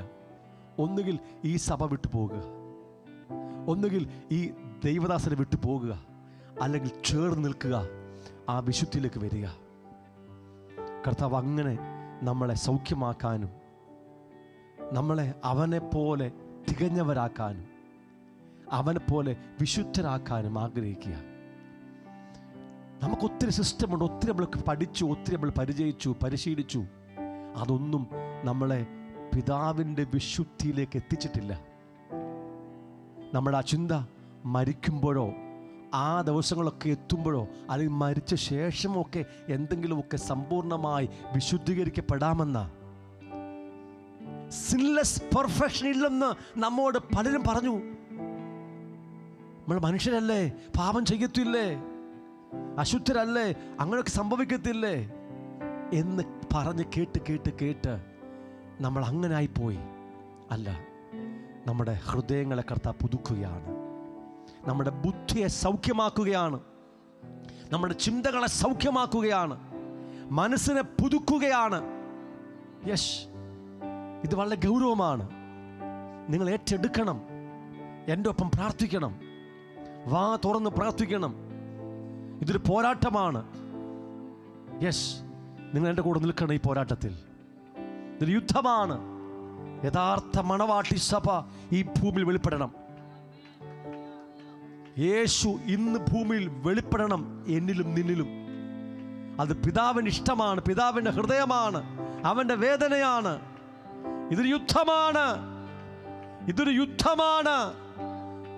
പാപത്തോട് മാത്രമല്ല, ലോകത്തോട് മാത്രമല്ല, സാത്താനോട് മാത്രമല്ല, ജഡീക ക്രിസ്ത്യാനിയോടും നമുക്കൊരു യുദ്ധമുണ്ട്. നിങ്ങളെ എതിർക്കുവാൻ, നിസ്സാരക്കാരാക്കുവാൻ, ഇതൊക്കെ വെറുതെയാണെന്ന് പറയുവാൻ നിങ്ങളുടെ ചുറ്റും ആൾക്കാർ കാണും. യെസ്, നിങ്ങൾ നാളെ കേൾക്കാൻ പോവുക ഇതൊക്കെ മണ്ടത്തരമാണെന്ന്. അല്ല, എൻ്റെ പുസ്തകത്തിൽ എഴുതപ്പെട്ട വചനം എന്നോട് വ്യക്തമാക്കുന്നു. പിതാവും പുത്രനും പരിശുദ്ധാത്മാവുമായവൻ നമ്മോട് വ്യക്തമാക്കി ഇടപെടുകയാണ്. യേശുവിനെ പോലെ ജീവിക്കാൻ കഴിയുമെന്ന്, യേശുവിനെ പോലെ വിശുദ്ധനാകാൻ കഴിയുമെന്ന്, യേശുവിനെ പോലെ തികഞ്ഞവനാകാൻ കഴിയുമെന്ന്. പിതാവാം ദൈവത്തിൻ്റെ വിശുദ്ധിക്ക് തക്കവണ്ണം നമുക്കും വിശുദ്ധരാകാമെന്ന്. എൻ്റെ പിതാവ്, നിങ്ങളുടെ സ്വർഗീയ പിതാവ് സൽഗുണ പൂർണ്ണൻ ആയിരിക്കുന്നത് പോലെ നിങ്ങളും സൽഗുണ പൂർണ്ണരാകുവീൻ. അത് സാധ്യമാണ്. നാളെയല്ല, അടുത്ത വർഷമല്ല, ഇന്ന്, ടുഡേ.